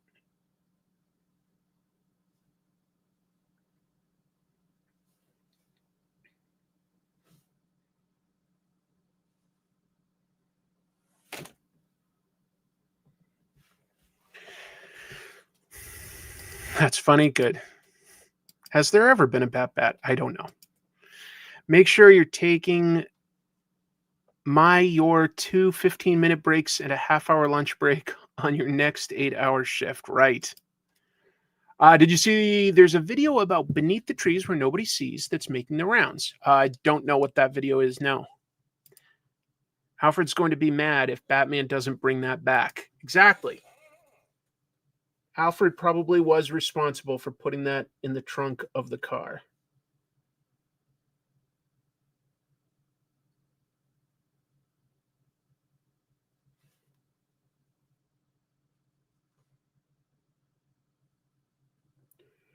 You've gone too far, Riddler. You told a bad riddle. You're only supposed to tell really funny ones. Anybody know a good riddle? I can't believe that Mark Waid's first Captain America run was 30 years ago. Don't tell me that. Don't tell me that.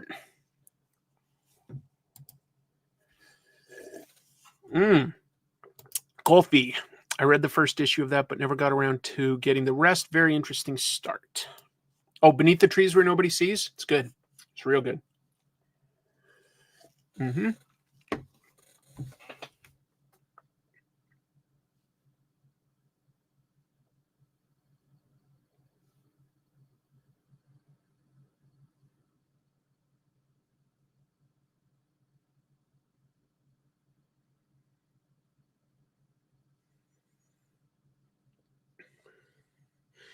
Today I watched a video by a YouTuber called Todd in the Shadows about that song called You Had a Bad Day.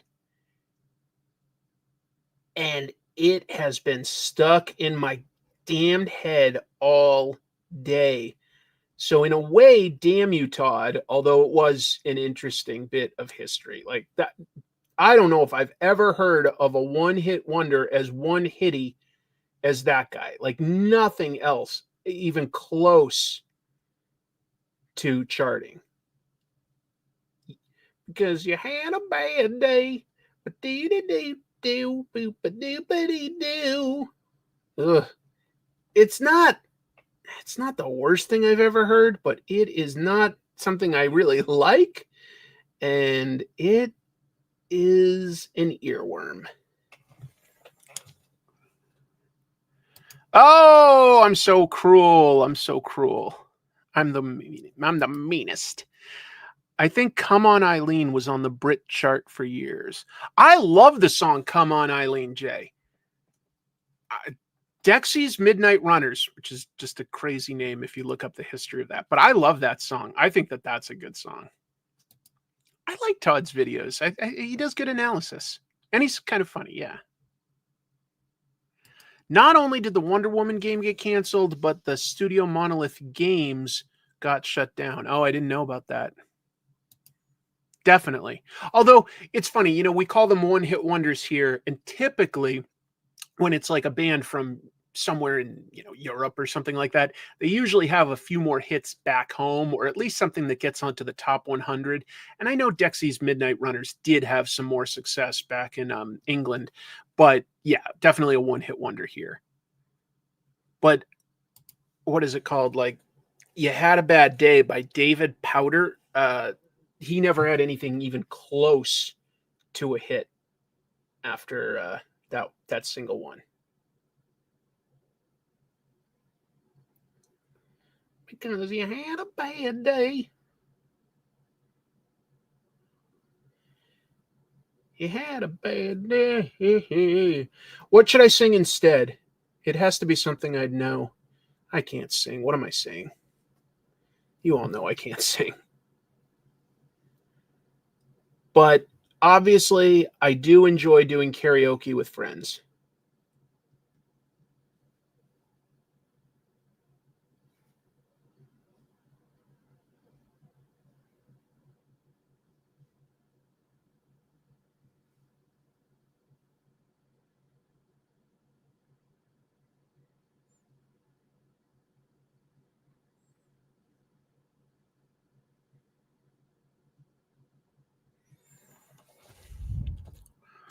New Adventures of Mighty Mouse, Night of the Bat Bat by Ralph Bakshi. Okay. I think I did hear something like that. Yeah, that he was a jerk. Or I think he was just very demanding that things be done his way, the lead singer. The video explains the comic from beginning to end. It's about to hit 1 million views. Good Lord. I don't know off the top of my head Have a Nice Day by Bon Jovi. It's not coming to me. I like having an earworm in my head to some degree. Don't Worry, Be Happy. Yeah, that is a one-hit wonder. But there are some songs that are basically just novelty songs, like it, and that's one of them. Yeah. Don't worry, be happy now.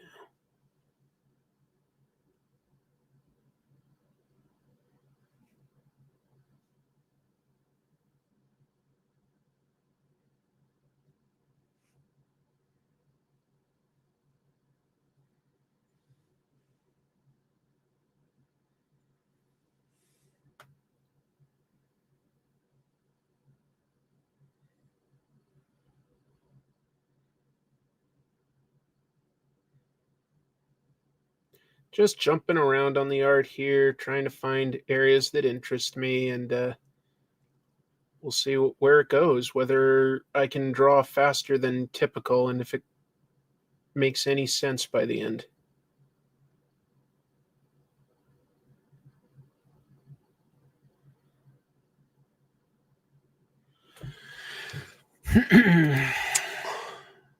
Why sing Safety Dance by Men with Hats if I could sing a more obscure hit by them, Pop Goes the World?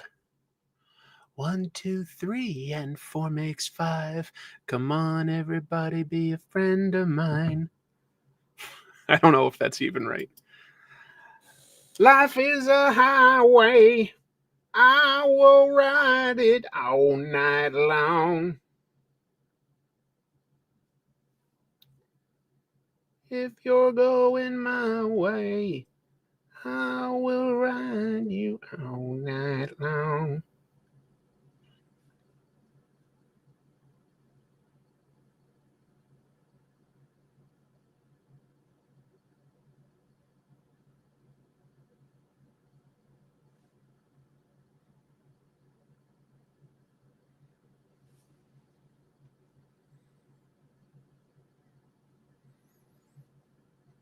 One hit wonders are fascinating, aren't they? That like somebody can create something that like so many people like, and then they can't seem to get it together to do it again. Can you think of a comic book artist or writer that's a one hit wonder? I'm not sure I easily can, to be honest.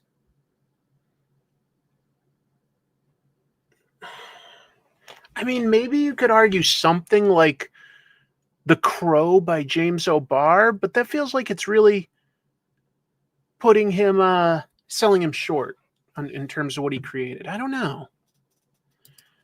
It's a starman waiting in the sky. He'd like to come and meet us, but he thinks he'd blow our minds. You're welcome, David Bowie, wherever you are.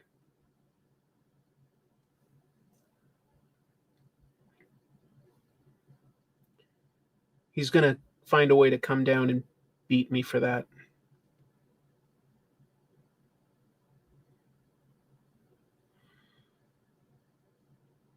I was having a good time up there in heaven, Chris, and then you ruined it. That's not fair. Liefeld has had a lot of hits. Lots of one hit wonders were musicians doing a song in a genre that isn't their primary genre. Great observation overall. Sure. I'm a Barbie girl in a Barbie world.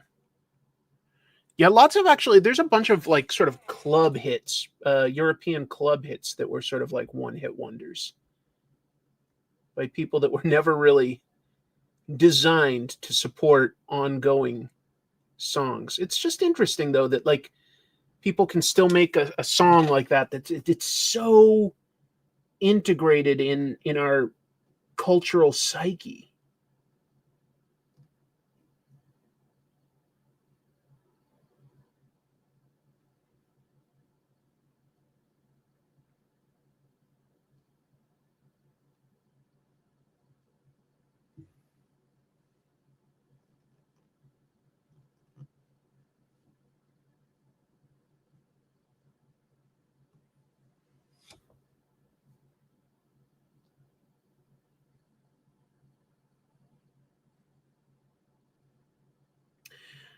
Thank you to everybody that watched the 8-hour stream I hope you discovered some new comics creators you might be interested in supporting. That would be nice.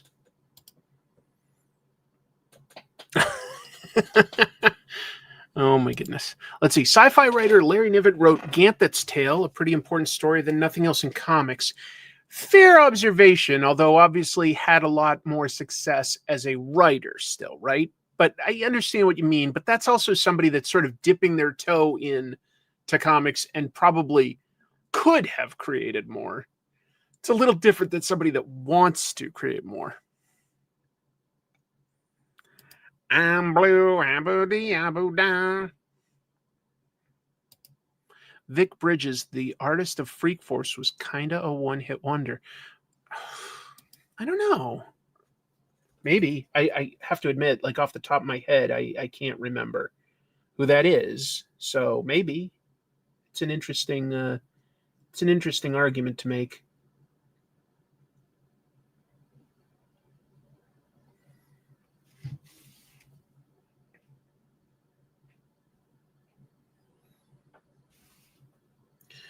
I'm hungry. What should I eat tonight? I'm hungry. I do declare.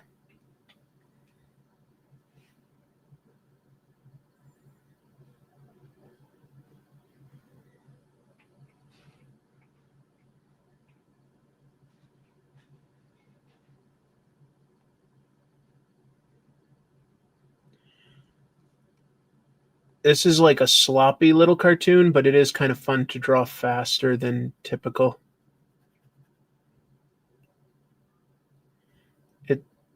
Yeah, you just sort of focus on like just the overall gesture and then just go for it. I also got to ink these letters. I don't feel like I've got the best penmanship for writing, so I'm always super I don't know what word I'm looking for, but sort of nervous when I letter something by hand that it's not going to be legible enough.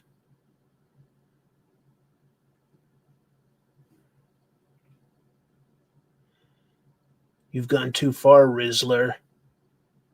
Riddler. That's what I said, Rizzler.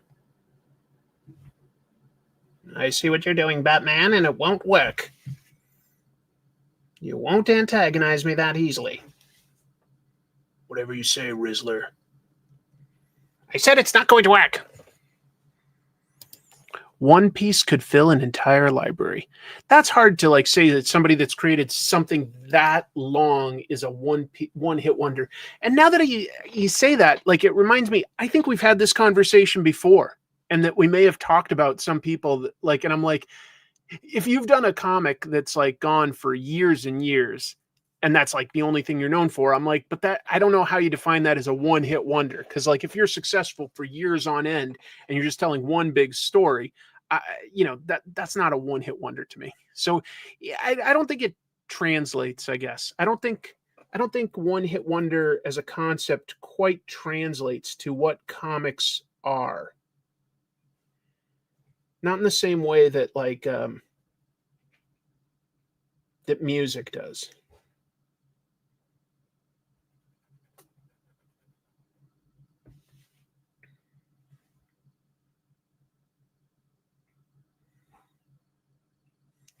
Yeah, comics are definitely a unique medium, artistic medium. They're very unique.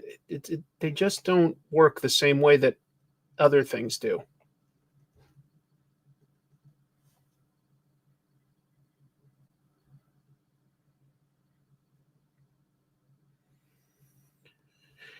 Anybody else in the Pacific Northwest planning to go to Emerald City Comic Con? I was excited to see that Jeff Darrow is going to be a guest. So I cannot wait to see Jeff again. I'm a huge fan of Jeff's artwork. Very exciting to think that he'll be a local guest at a Comic Con here. He doesn't do that many comic conventions. Anyway, just curious if anybody else is nearby and is planning to do Emerald City this year.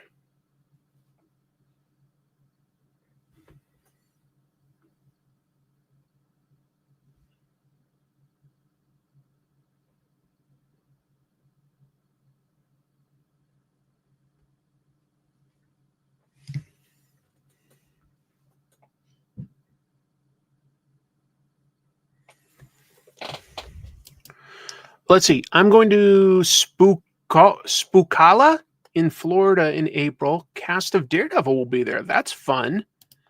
I was looking at Emerald City Comic Con, but just couldn't afford a hotel room. Didn't want to deal with the drive both ways in one day. I get that. Doing Rose City Comic Con for one day was pretty rough. Like 3 hours doesn't seem like that bad each way, but you double it, that's a long day. I'm a lot like a one-hit wonder, but without the one hit. It's a good one. Excited to come to ECC? Last time I tried was right when Seattle shut down at the start of the pandemic. Got it. Well, I hope you have a good time at it. What do you think about a comic book social network that is also a comic book reader, and it tries to replicate the childhood experience of reading and exchanging comics with friends? Might be too niche to grow. Might be too niche. It's a lot of elements too. I think the best ideas can be broken down into like one thing, and they work as more than one thing, but they're aimed at one thing. Portland and Seattle are really just barely far enough away from each other to make a day trip not feasible. I've done it more than once, but it's not the easiest thing. Spookala is good. Oh, good Lord. Well, I'm glad it was a hit. Cool idea, but will become toxic quickly.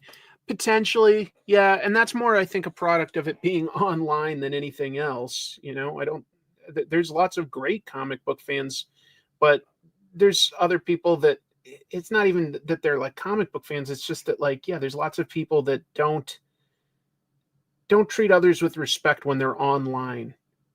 So it's tricky. I've had to largely disengage from my social media as far as like actually posting sort of for myself and about myself. I use it to promote, and I try to post interesting things here and there to, entertain or inform other people. But as far as like, the days when I would like talk about what I did for the day or share a bunch of photos of like, me and my family or friends doing things, those days are really in the past. I don't really do stuff like that anymore. I just feel like I just don't want that out there. And I don't want the arguments and stuff based on, it's like, if I like something, just let me like it. I just don't have fun on social media the way I used to. There was a day when like LiveJournal and MySpace really felt fun to me. Early Facebook was fun. Early Twitter was fun. I don't really have that same fun anymore. I would say that I have the best overall experience on either, mostly Blue Sky. Blue Sky is still fairly positive and fairly comic book friendly, like a lot of comic book artists, writers, and readers there. Insta isn't too bad, Instagram, but that's about it. Yeah, I will say message boards were my favorite, but that's not a huge thing anymore. It's not a huge thing anymore. Yeah. It's not fun. It's like, I don't know. Yeah, it's just not fun. I'm glad that you guys like Blue Sky. I would say I have the best overall experience there. I agree. Larry Hama is one of my favorites. He's incredible.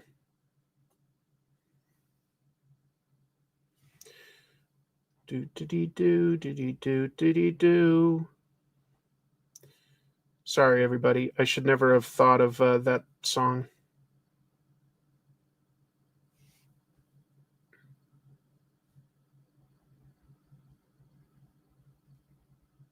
Because you had a bad day.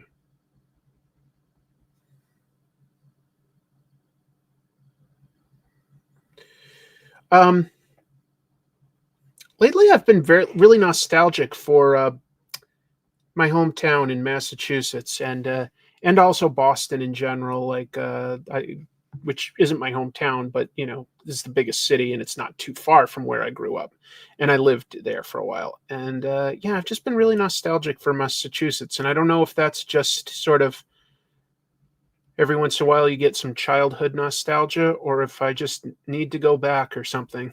I don't know if I do miss it though.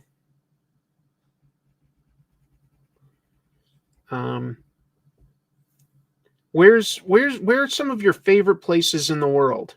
It doesn't have to be where you grew up. Just like, where's some of your favorite places in the world? If it is where you grew up, that's great. Please feel free to share. But I'm just curious, where's some of your favorite places in the world?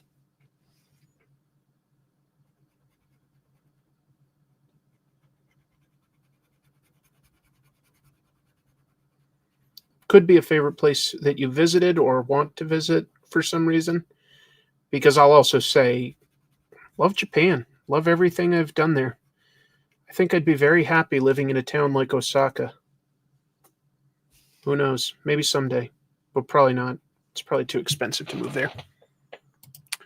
I didn't grow up I grew up in a town called Scituate. It's on the coast. It's about like 35, 40 minutes south of Boston, depending on traffic. Yeah.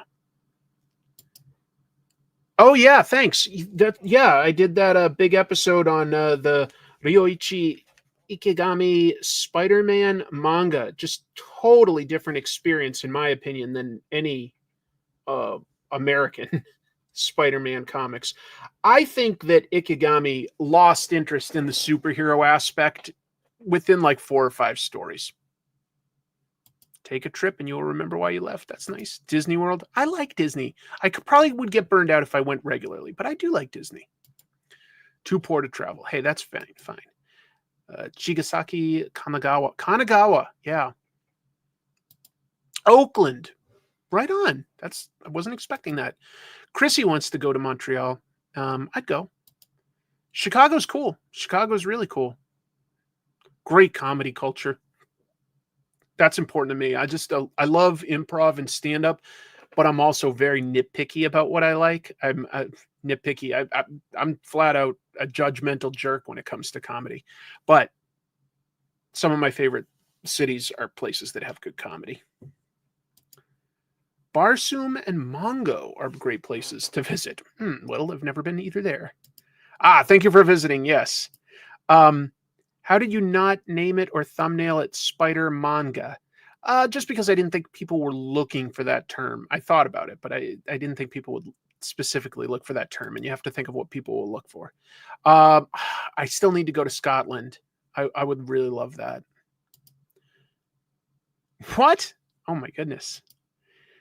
Aren't they selling houses?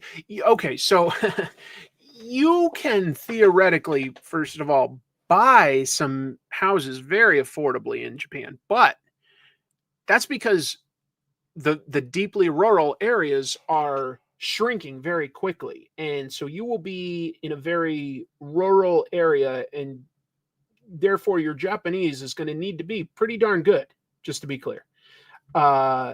So like theoretically, yeah, you could go there, but you're going to be a little lonely, and it's not going to be near all the sort of cultural fun stuff of the city. Plus, even if they were willing to sell to you, you still have to work out that you have the right to live there. People are like buying that stuff and then realizing it doesn't automatically come with the right to live in another country. So, yeah, it's not that easy. It's quite difficult to move to another country unless you like get work there that sponsors you, or if you marry someone from there. I never heard that. Denver has a great comedy scene. I mean, the comedy scenes I've experienced would be like, New York, LA, Boston, and Chicago. That's about it that I've experienced for places I've been that like had really good comedy. But that's cool to hear. And it makes some sense, Denver or Colorado in general is pretty like, easygoing, like liberal. Yeah.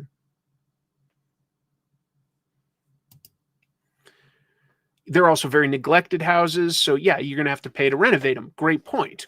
Yeah. And in this, as you get closer to the city, I don't think that in Japan it's that common to keep up an older house. They build them to last maybe like, decade or two, and then you're just supposed to knock it down and build something new. Have you really? Situate's awesome. Situate's really special. It's a great. If my sister's here, she'll tell you. My sister's a bit of a fan of the town we grew up in, I think. Would that be fair to say, Gene, that you actually like it there? We love it there too, though. My wife and I both love it.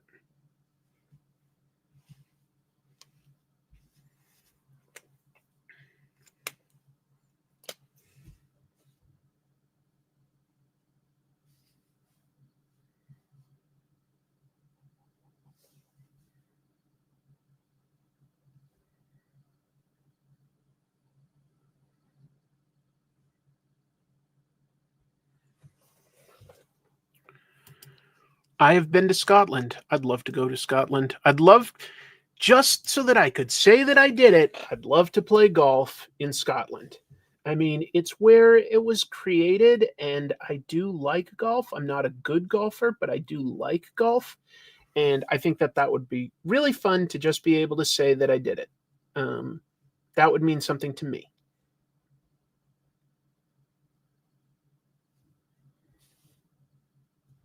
Well, who knows? Maybe someday, right?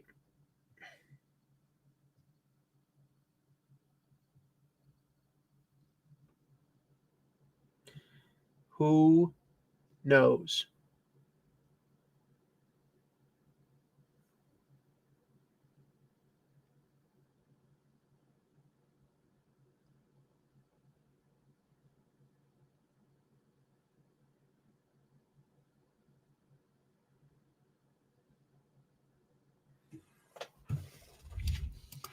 I only play golf if someone else on the course is a rage golfer because that's very funny to me. Totally fair. On the subject of the Spider-Man manga, it seems like the writer said when he took the job, he didn't like superhero stories and that essentially he preferred to tell stories about suffering. Some of that's accurate. You're kind. I'm just trying to go quickly and have fun with it. It's a little cartoonier than I do. What awful movie would you bring back in time only for it to be loved by a previous generation? Mine would be Little Nicky. Little Nicky was not I thought that was one of the funnier ones Sandler did. It didn't do well, but I liked it. I don't know. A movie that I'd bring back in time and would be like beloved.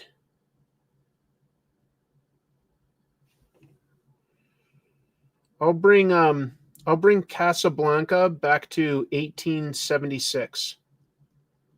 They'll be amazed. They'll be amazed.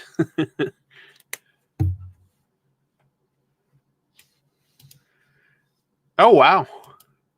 I'd say mine is still Billy Madison. I just like somewhat surreal, absurd comedy sometimes, but it has to still be, I don't know, it just has to have a certain something, and that one does. For me.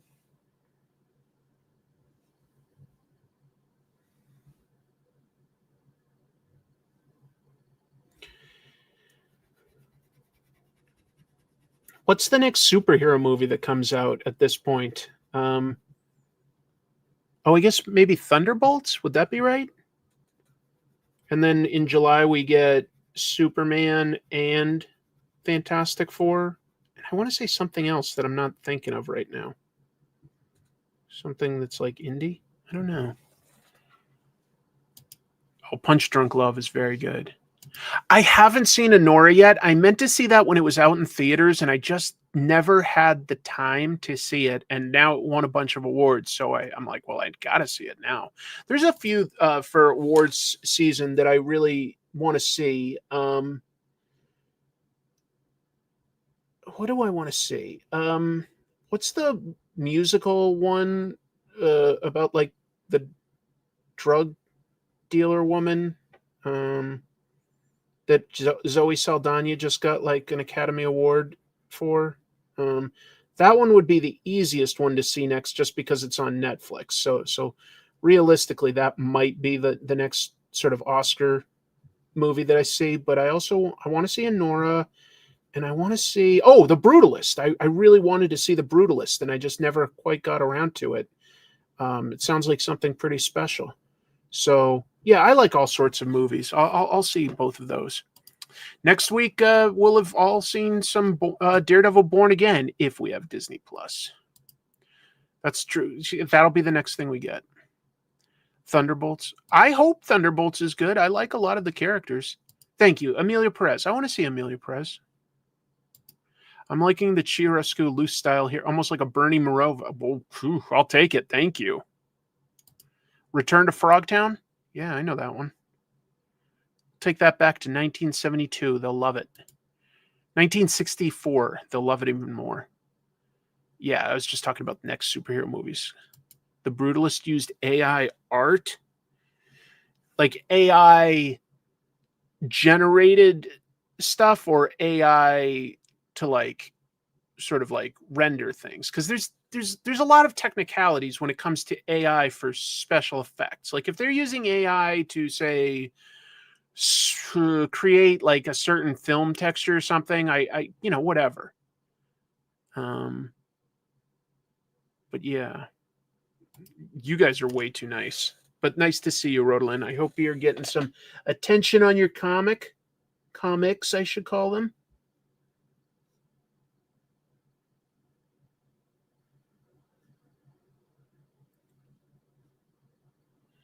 What is your favorite overall beverage? I ask everyone. I'm saying I'm extending that question. Do you have a favorite overall beverage? Like, chocolate milk, coffee, gin and tonic, orange juice. Like, what's your favorite overall beverage?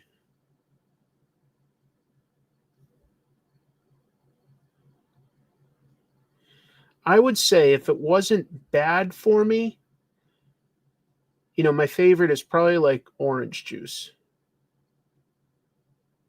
I don't have it anymore. Root beer.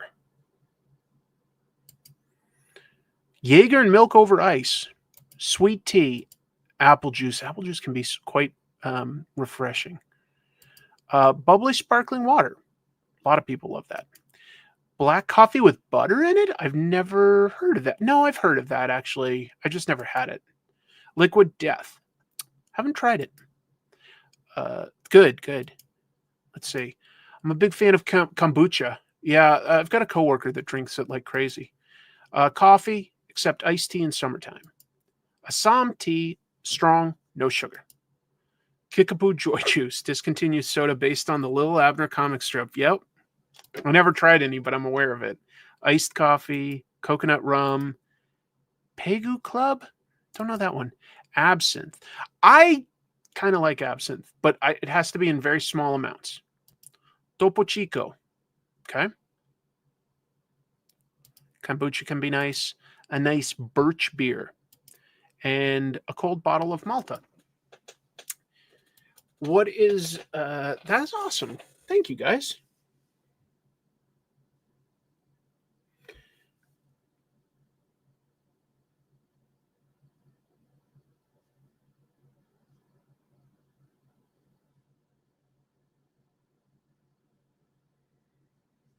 I'm having Batman call Riddler a punk, which probably he wouldn't, but it helps emphasize the point of the joke, that he's going for a bat. You get a bat to deal with a punk. You wouldn't really get a bat to deal with like Bane or something.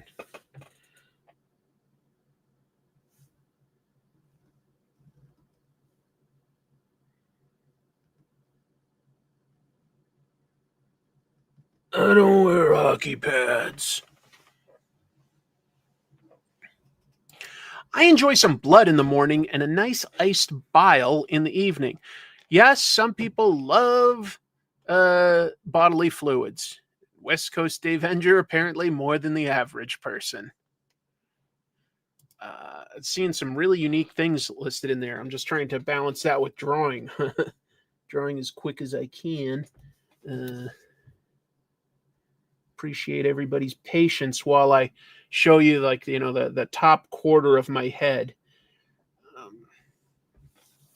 But anyway, yeah, the next convention I'm going to is Emerald City Comic-Con. Technically, I guess I don't know if I got my time off approved at work yet. I guess I'll find that out tomorrow. So hopefully I got my time off approved. I've got the vacation hours, and I'm scheduled to be on a panel, so I'd like to be able to be there. I think I will be. And then what else? After that, I might not get to another convention until... Oh, you know what? I'll go to Washington SummerCon. I almost forgot. Yeah. I will admit that, like, when they were new, yes, the Jerky Boys amused me. I tried to pull them up on YouTube like several weeks ago, and I was like, it's not hitting me the same way.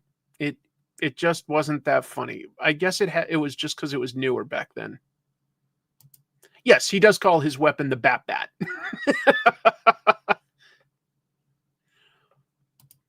Awesome. My acid boutonniere has rendered your utility belt useless, Batman. Pow.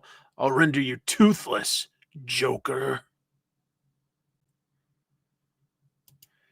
I think that a lot of it hasn't aged that well.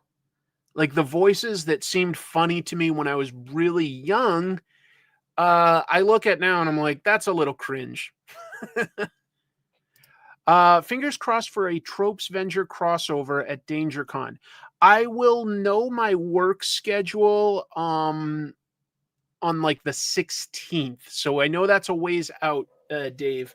But I'm switching jobs at work. I'm staying at the same place, but I just... it's so much to talk about, and I don't want to, like, overwhelm you guys with stuff that, like, is misery. But I'm stressed out. I'm stressed out about some stuff that's going on in life, and so I'm looking for things that I can do to reduce that stress. I like the people I work with a lot, and most of my customers are awesome too. But I do find sales very stressful on a personal level, and a lot of that is just because at heart I'm sort of an introvert, and so, like, talking to strangers all day, I find very stressful. Like, at the end of the day, I'm mentally drained. I do well at it, but I've just... it's grown to a point where I just need a change of pace. So I applied and successfully got accepted to a different position, still at the same company, at the same place. So I'll get to see all my same favorite people. Like, I love my coworkers. They're awesome people, just fantastic. But I am changing, and it'll change my work schedule. And so Dave from West Coast Dave Vengers does an annual sort of online convention. Not sort of, that's what it is. It's an online convention. And I'd love to be involved. He's got all sorts of guests. And I was saying, like, if I was still in sales, I just flat out wouldn't be able to do it, because I always have to work on the weekends. I just have to, because that's how you make money. But with this new job, I won't necessarily have to work weekends. So that'll be nice. I'm looking forward to this change of pace. It's an hourly rate. Will I be earning as much? No, I won't be. Does that have its own set of stresses? A little bit, but I think it should theoretically give me a little more time to focus mentally on the channel. And I think that will be a net plus. I think that overall, like, this is a good thing for me and for, honestly, everybody. I think I should be able to just be more effective in life, less stressed about everything. So anyway, we'll see. I know that's a lot. For anyone wondering, it's April 5th and 6th, and we'd be doing another trivia event during it if he can. I would love to. Thank you for understanding. Yeah, it's been almost 7 years that I've been doing it, and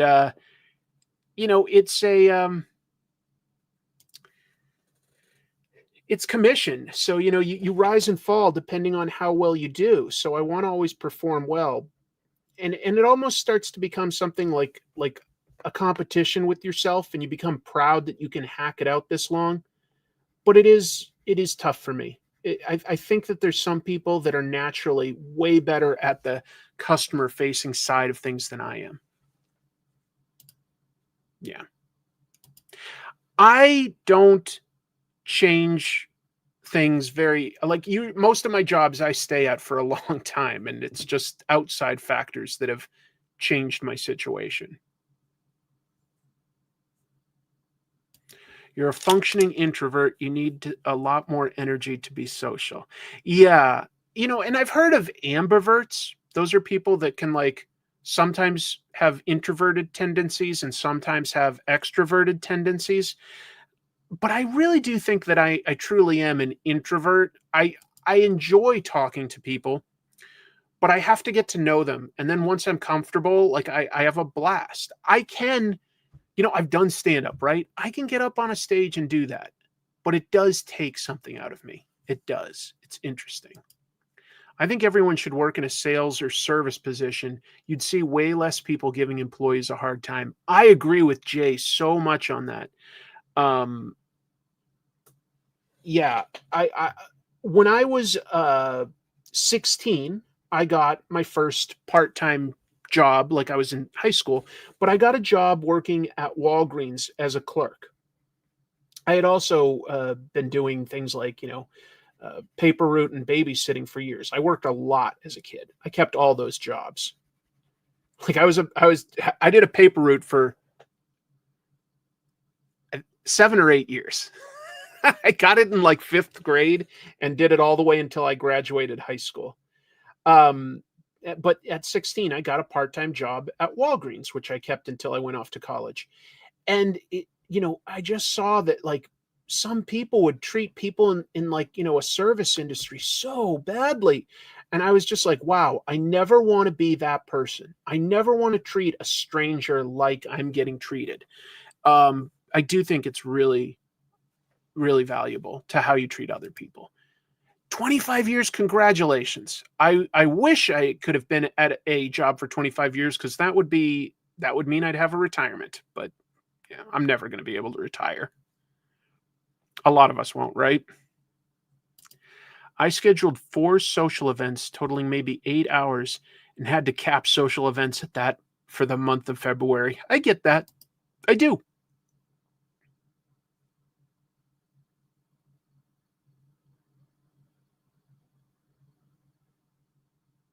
Hmm.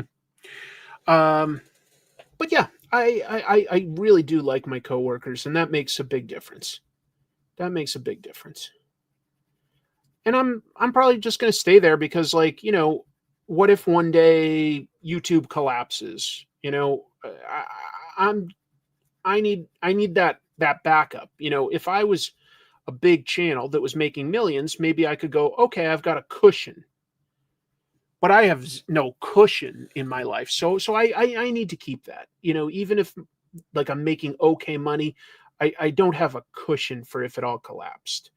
And I'm very conservative that way. Just like with my own personal finances, I'm very nervous about that stuff. But overall, yeah, I've done well in life in terms of like the jobs that I've had and the people that I've gotten to work with, and I'm really like proud of what I've done. Um, I think that matters. You should be proud of yourself for like what you do. At the same time, you can't let your work define you per se. You can really love your work, even if it's creative work. You have to have some measure of distance, in my opinion. I think if you are too defined by even your creative work, if that becomes your whole identity, too much criticism will break you. You need to at least have some sort of outside life and interests and friendships and stuff, is all I'm saying. I hope that makes sense and that doesn't sound like me just like telling people what to do. Just tabled at my first con as an artist. Congratulations.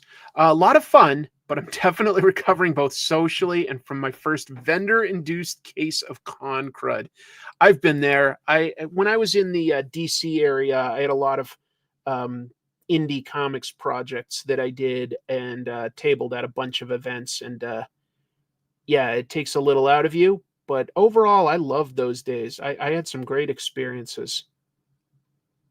I hope you ultimately liked it too. I think it's a cool experience to table and like sell your own wares and talk to people about like something you created. I think that's really cool.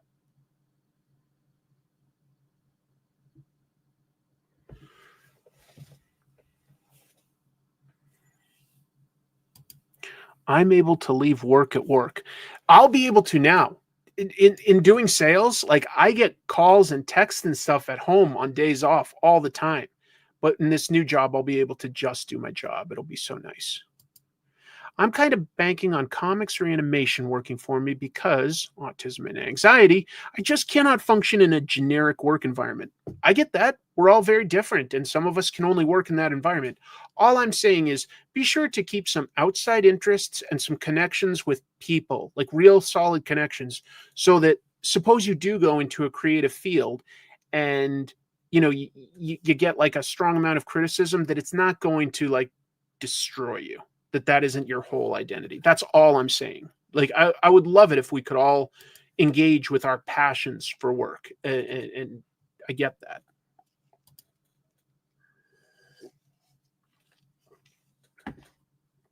Oh, you have autoimmune stuff? Yeah, I can really only work at home, which is why I'm getting back into game design. Lovely.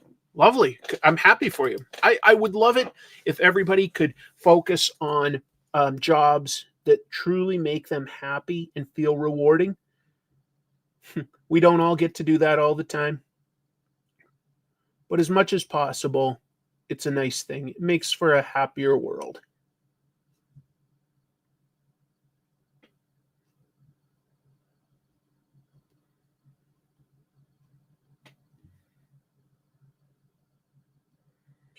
Is anybody keeping up with Invincible? I'm way behind, just to be clear. So I am not up to date, but I am curious if anybody's watching it and enjoying it. Um, yeah, I someday I'll marathon it and get caught up again, but I'm way behind. Like I didn't get too far into season two, to be honest, and some of that was just like I was like, oh, okay, I've read this before, but I am kind of curious what changes.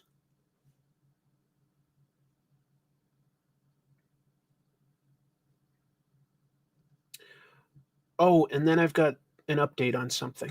Let's see what Invincible just keeps getting better. That's exciting to hear.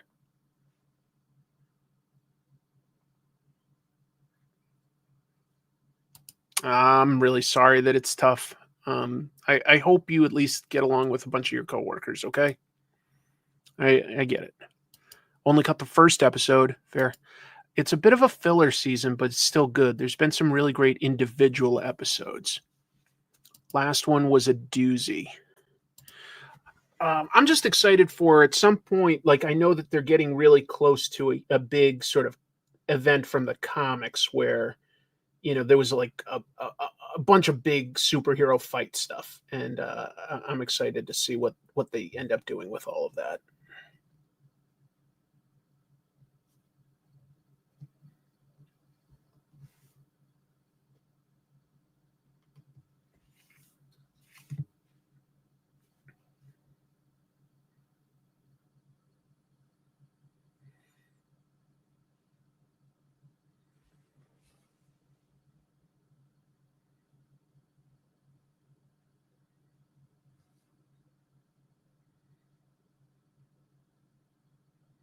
I still have that song because you had a bad day playing in my goddamn head.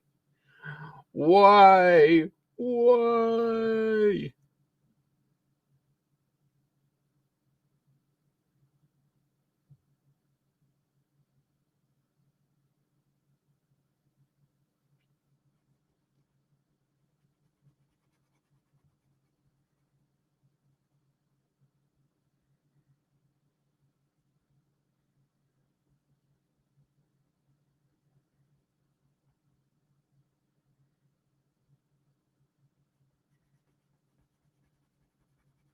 This is fun. I'm just like throwing down tons of blacks and not focusing as much on detail because I'm just trying to tell more of a quick comic strip idea than like a great piece of actiony or introspective art.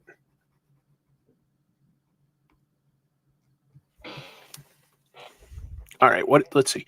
No, I've built some of those model kits, but I don't know anything about Gundam mythology. I've never watched any.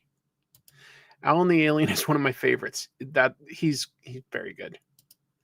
Only thing I honestly can't get into are the romance subplots in Invincible. They feel awkward and stiff. Yeah, I'm not going to argue that too much. I get that. I was going to read it before watching the show, but damn, I was surprised they did an amazing job. Oh, yeah.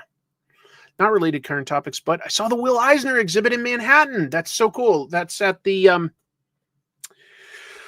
the Philippe Labune Gallery. Is that right?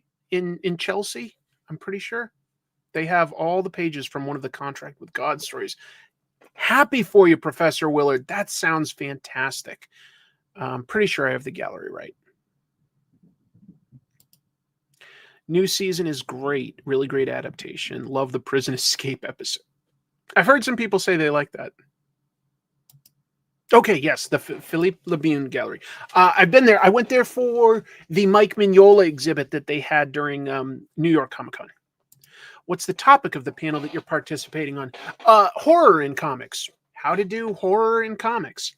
And my point of view is obviously more of just, somebody that talks about comic book history and techniques. But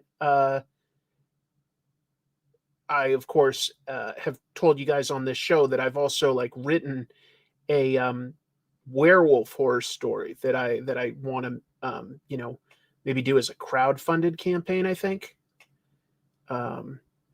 So I do have some experience, tackling the unique challenges of horror in comics as well. So I have some strong opinions, actually, on how to do it and what works and what doesn't. So, yeah.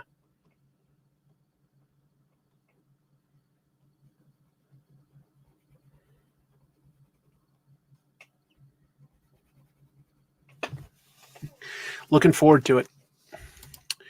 The same gallery that showed Mignola exhibit just got the book from IDW. Ow. The heck? I just poked myself with this brush and it was sharp. Wow. Nowhere, Gorillas, no. Will the panel be available to stream anywhere? I don't think so. I don't think that's something Emerald City Comic-Con is set up to do, and I won't be set up to do it, no. Are there any good werewolf comics? I would say there's a few things that I could point to that are pretty cool. Werewolf by Night in Marvel. It's kind of cool. I would say more of a pure superhero book, but I think that Robert Kirkman's book, Astounding Wolfman, was kind of a fun take on the material and takes place in the Invincible universe. But in general, I don't think that I can't personally list more than maybe at most 5 werewolf horror movies that I like. I think I could probably get to 5 that I really like. But most of them I'd say are pretty average to bad. But I've got an idea that I think plays with the material in a fun way, and has a few moments of, kind of crazy stuff. I don't know if it's a huge metaphor, but I think it's a well-structured story. And I think that it would be a fun story. I don't know that I think it's just fun. And that's important. Yeah, I'd put Ginger Snaps in there. I think I'd say that for me, let's see. My favorite would be Dog Soldiers. I'd say the original Wolfman, classic Universal horror, the original. I'd put The Howling, the first Howling. Boy, I don't know if personally I've never been a massive fan of American Werewolf in London, but it's not bad. I guess I'll put it in there. Is there a 5th werewolf movie that I can think of that I like. Silver Bullet is okay. Yeah, Silver Bullet's a good suggestion. That's maybe about it for me. That's about it. I thought the Marvel Werewolf movie was good. Oh yeah, are you talking about the special Werewolf by Night on Disney Plus? I thought that was really cool. Love Dog Soldiers. Yeah. Werewolves seem to be something that work better as an existing concept within a fantasy rather than its own self-contained thing. Yeah. I did list The Howling. Yeah. Yeah, Werewolf by Night was fun. I supported that as a Kickstarter, actually. So before it ever came to Amazon Prime, I supported that as a Kickstarter and own it as a DVD. And I have a Mike Mignola T-shirt that was specially designed for that campaign. I should wear that some more. Werewolf by Motionless in White is good. Werewolves of London by Warren Zevon is a great banger of a song. Utterly ridiculous, but it's great. Wolf's Blood by Misfits. Are you a fan of Misfits, Circatron? I hadn't guessed. But there's not many. I don't think that there's a lot of... I can't think of a lot of werewolf fiction that I'm like, that was awesome.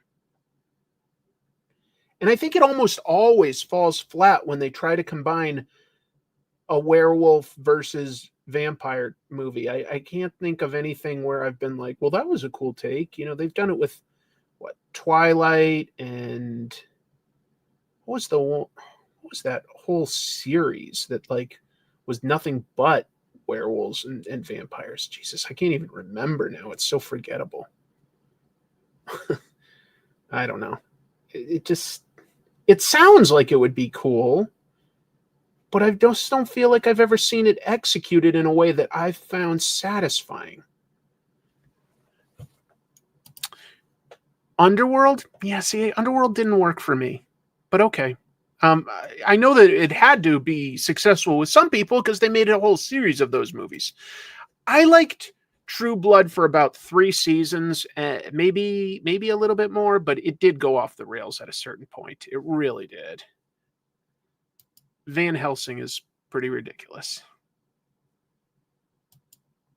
Oh, that's fair. That's a kind of fun movie, Monster Squad, that has a werewolf in it. I just wouldn't really call it a werewolf movie, if that makes sense.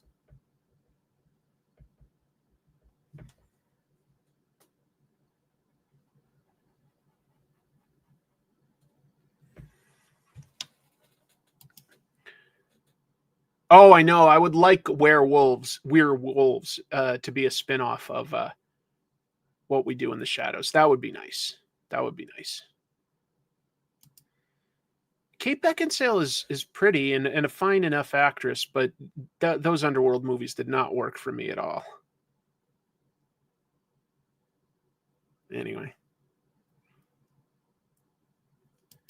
I've heard good things about Philadelphia, Jason, and I just haven't read it yet, but I've heard really good things about it, that like it blends a bunch of cool horror ideas, that like Blackula's in it and Spawn's in it, and so like does all sorts of crazy unexpected things like that.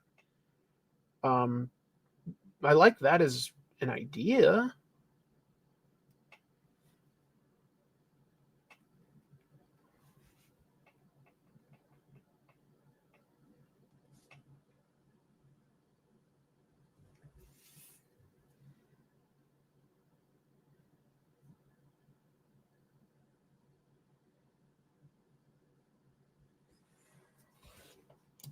I tried Philadelphia, but I couldn't deal with the narration in script. It was nearly impossible to read. Huh.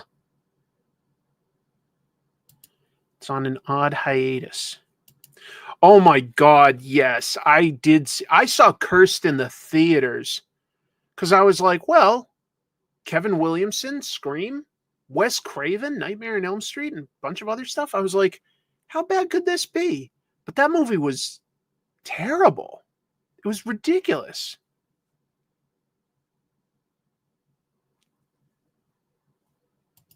I feel like it could be, but I just don't feel like it's been executed too well. Yeah. Well, I see a lot of movies in the theater, just to be clear. I do. I like movies. I like storytelling, you know? I when I can, I read tons of books, I read tons of comics, I watch lots of movies, you know, I'll binge shows. There's yeah, I like storytelling. I like it. I like it a lot.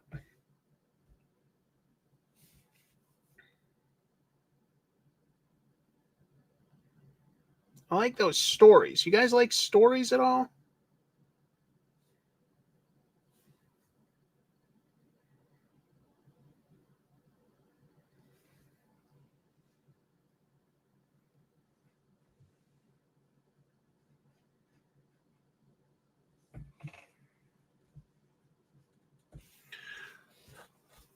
What kind of pen am I using? Not that it's that exciting, but this is something I picked up on that last trip to Japan. Zig cartoonist pens. I've got one that's like a fine, like just um, yeah, a liner, and then I've got one from them that's like a what you call it, brush pen. I do like them. I do like them. I mostly use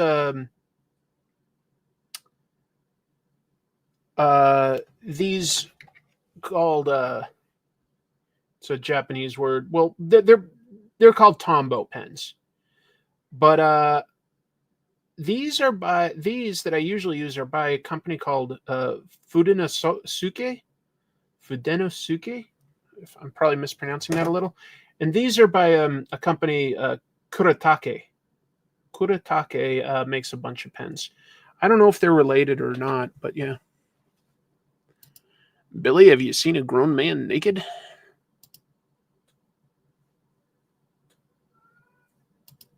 I've heard that. Yeah. But I doubt that you could salvage it. It was a weird movie. The worst movie I saw in the theater was the second Highlander movie, which we did a trash movie bonanza on. By the way, I hope you guys got a chance to watch the last trash movie bonanza that Jim and I made. We got to have some fantastic guests, Morgan Beam and Jorge Corona. I thought that they both were really fun to talk to. We all talked about Step Up to the Streets. And that was just a blast. That was really, really fun for me.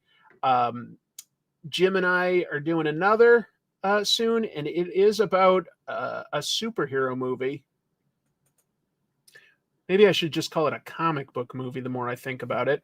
But we've got one that we're going to record this week. And then I think it's fair to announce yes, I will be making an episode of Trash Movie Bonanza with Daniel Warren Johnson. We're just working out the time. But like Daniel Warren Johnson has said he's down, that he's interested, and I'm in touch with him. So, yeah. Oh, yeah. There definitely should have only been one. Or going back, like they tried to redo it so many times, like, but they never changed it up enough. If you were going to make another Highlander movie after that first one, you have to think of something bigger for the mythology, not just a way to extend the mythology or to change it. You have to think of something bigger that it can work within. And they didn't. They never tried. FDR, American Badass. Don't know that one. It should be fun. It should be fun. That first Highlander movie is definitely like a surprisingly entertaining, fun film. And boy, yeah, that Queen soundtrack, so cool. But I'm a nerd for Queen. Queen is awesome.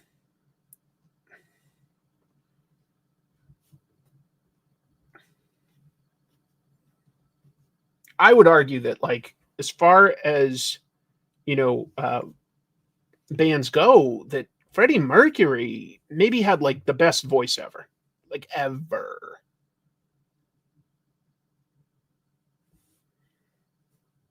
Just incredible talent. but like literally had gifts that not everybody has in terms of like his vocal range. Some you can like train your voice somewhat, but you know, you've got a certain amount of ability, like just in how you're designed, and Freddie, just what a treat. Yeah, there was a Highlander 3, 4, and 5. I think that there were only 5. There were definitely 5, though. But the 5th one, just to be clear, was like a made-for-TV movie for Sci-Fi Channel. And yet it still had Duncan MacLeod from, like, the TV show. Oh, my God. Yeah, Queen's Flash Gordon soundtrack is a blast. Well, I guess I've been going a little over 3 hours. I didn't even realize that. So even though I'm having fun drawing and chatting, I should really get going. I'll work a little bit more on the next comic tropes. It's going to be a good one, I promise. It'll be an artist, a deep dive look at a great artist, an artist's artist. And I think that those are typically, in retrospect, like those are the ones that are the most popular, the ones that really look at an artist. But when I get time, I'll fiddle around with this little comic strip. You've gone too far, Riddler. Ah, but you've used all your gadgets, Batman. Not quite. I keep a bat in my trunk for punks like you. Flap, flap, flap, flap, flap.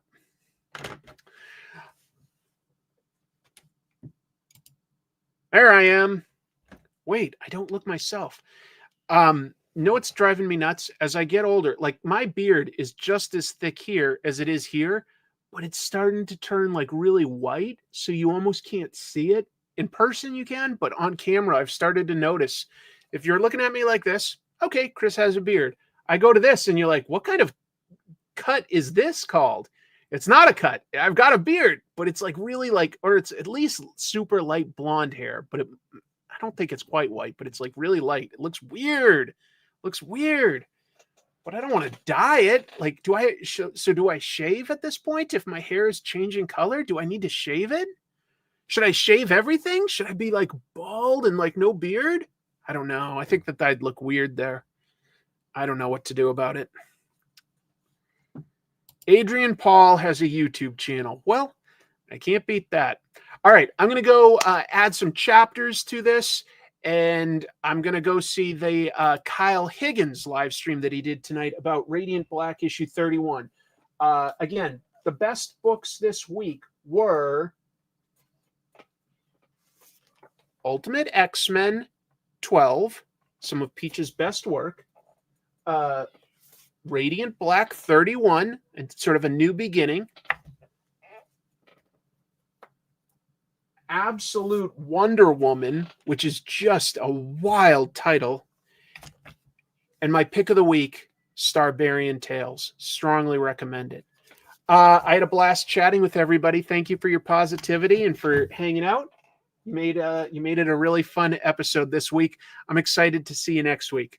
We'll get to talk a little bit about Daredevil. No spoilers, but we'll get to talk about it some. Should be fun. All right, everybody.